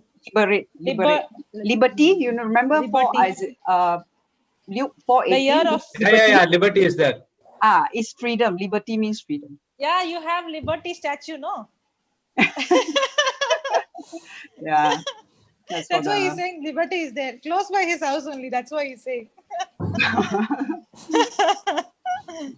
Praise God. See, even this teaching come at the right point where we were studying about God's love for us. Yeah, yes. So we got clear explanation about that verse. Yes. That is very much important. So we have put it, we have made that particular session as a separate title. So those who want, you can just click JCILM, Faith Works Through Love. Because we understood God's love first, and then it was easier for us to understand the scripture. Otherwise, again, they would have been taken God's love again, then they'll come back to the scripture. Praise God. Praise God. Praise God. And Sister Samantha came and she made the session even more, bright. I watched it. It was so good. And the end point is very much important. The word of prophecy. Yeah, the word of prophecy. Yeah. The more you heard that? More sure word of prophecy. Yes. Okay. Not just word of prophecy. More sure. Yeah, more sure word of prophecy. Just like much more. Yeah. You know, the grace, much more. Yeah. I mean, praise God. Yeah, somebody saying in that teaching so many my questions was answered. Wow. Thank you, Holy Spirit. Praise God. Such a liberation. I did not know that you all did not understand that part. You see, I suppose for me, I took for granted, you know, praise God, that He made me realize. took But for praise God. granted that I would tell you, faith sister, works through love. understanding of grace and love is the reason I see transformation in my life. If I would have not seen, if I would have not understood God's grace and his love for me, I would have not have the confidence, because I would have been little stayed behind, because I would have seen my own weaknesses. But understanding his love and acceptance of, and his how he loves me unconditionally, that the confidence that I have, again and again I would say, the confidence I have is not on my own. It's not on myself. The confidence I have is his love for me. The confidence I have is his word. The confidence is on him. Knowing his nature. Confidence is knowing his character. Knowing that I know him. You know how a child knows the father, knows the mother. My mother, even though sometimes you can boldly go and tell it to your mother, because you know that this thing I can tell, she will accept me. She will not, she won't expose me to my father, or she won't expose me to somebody else. I'm giving an example, not everyone, but God is just like that. When you start understanding how much he loves you, he accepts you, he loves you as you are. And once you get that, it's not a theoretical knowledge. I'm telling about the practical experiential knowledge. Once you get that, it transforms your life. That's exactly what transformed the Samaritan woman. That's what transformed the disciples. And that if you realize that love, it transforms our lives. He loves us just as we are, but he loves us too much to just leave us where we are, which means he wants to elevate us. Yes. To his level. Yes. And that's what we are called to do for everyone. Yes. That means he doesn't just leave us where we are. He loves us just as we are, but he doesn't leave us there. Correct. He elevates us. Yeah. Praise God. Okay then. Wow. Brother Jude. Brother Jude. Every day. Yeah, I'm here. My second son is with me, so I can't honor. Yeah. So who's going to do the closing prayer today? Giselle, would you like to yes. lead us? Yeah? Yes. Yeah. Praise okay. God. Yeah. Thank you, Jesus, for filling us with your love. Thank you, Jesus, for your perfect love, because it is your perfect love that has casted out every evil. Thank you, Lord, for loving us even though we are unworthy. Lord, thank you for accepting us. Before everything else, you accepted us. You didn't tell us to change. You accepted us. When we fell in sin and came to you, we didn't run to you, you ran to us, Lord. You are so accepting. Lord, your grace saved us. Lord, as we live our life, help us to live to glorify your name. Make us instruments of your love, so that we can show your unconditional love to the people who don't get it, to the brokenhearted, who think that they're lonely. But just as you have shown us your love and given us your love in abundance, help us give that kind of agape, unconditional love to everyone around us. Help them to see God in us. Lord, we want to be like you. Lord, help us to be obedient. Lord, thank you for making us obedient. We ask you to make us obedient, and we thank you for making us obedient. And thank you, Lord, for sending your Holy Spirit, who whispers to us and convicts us and comforts us every step of our life. Lord, you are all we need. and you are sufficient for us. With you we lack nothing, Lord. We ask this prayer to Christ our Lord. Amen. Amen. Praise God. Praise God. Thank you, Jesus. Thank you, Jesus. Praise the Lord. Praise the Lord. Praise the Lord. Thank you, Giselle. Thank you so Thank much. you. Thank you Love so it when you much. come anytime. Papa invited you to come anytime. Oh, Whenever praise you're God. free. Yeah, praise God. Praise God. Just raise your hand. Yes, I will. Yeah, whenever you're free, just come. Yeah, I you definitely can also will. be in the panel. Yes, we love to Oh, have praise God. you. 3 months back, I Yeah. would have never We don't imagined this. have anything like anybody who wants to come and be in the panel can come. There is no restriction as like that. Yeah. Oh, praise God. But people are not coming. Now you have to change your words, brother. I cancel these words in the name of Jesus. People are coming. People are coming in throngs. Amen. Yeah. In Jesus' name. And they all come Yes. with their testimonies. You know what of happens the Lord has is done. you can come with your testimonies, you can come with your questions, you can come. Now you're not asking question that you don't want to believe. You're asking question because you want to learn.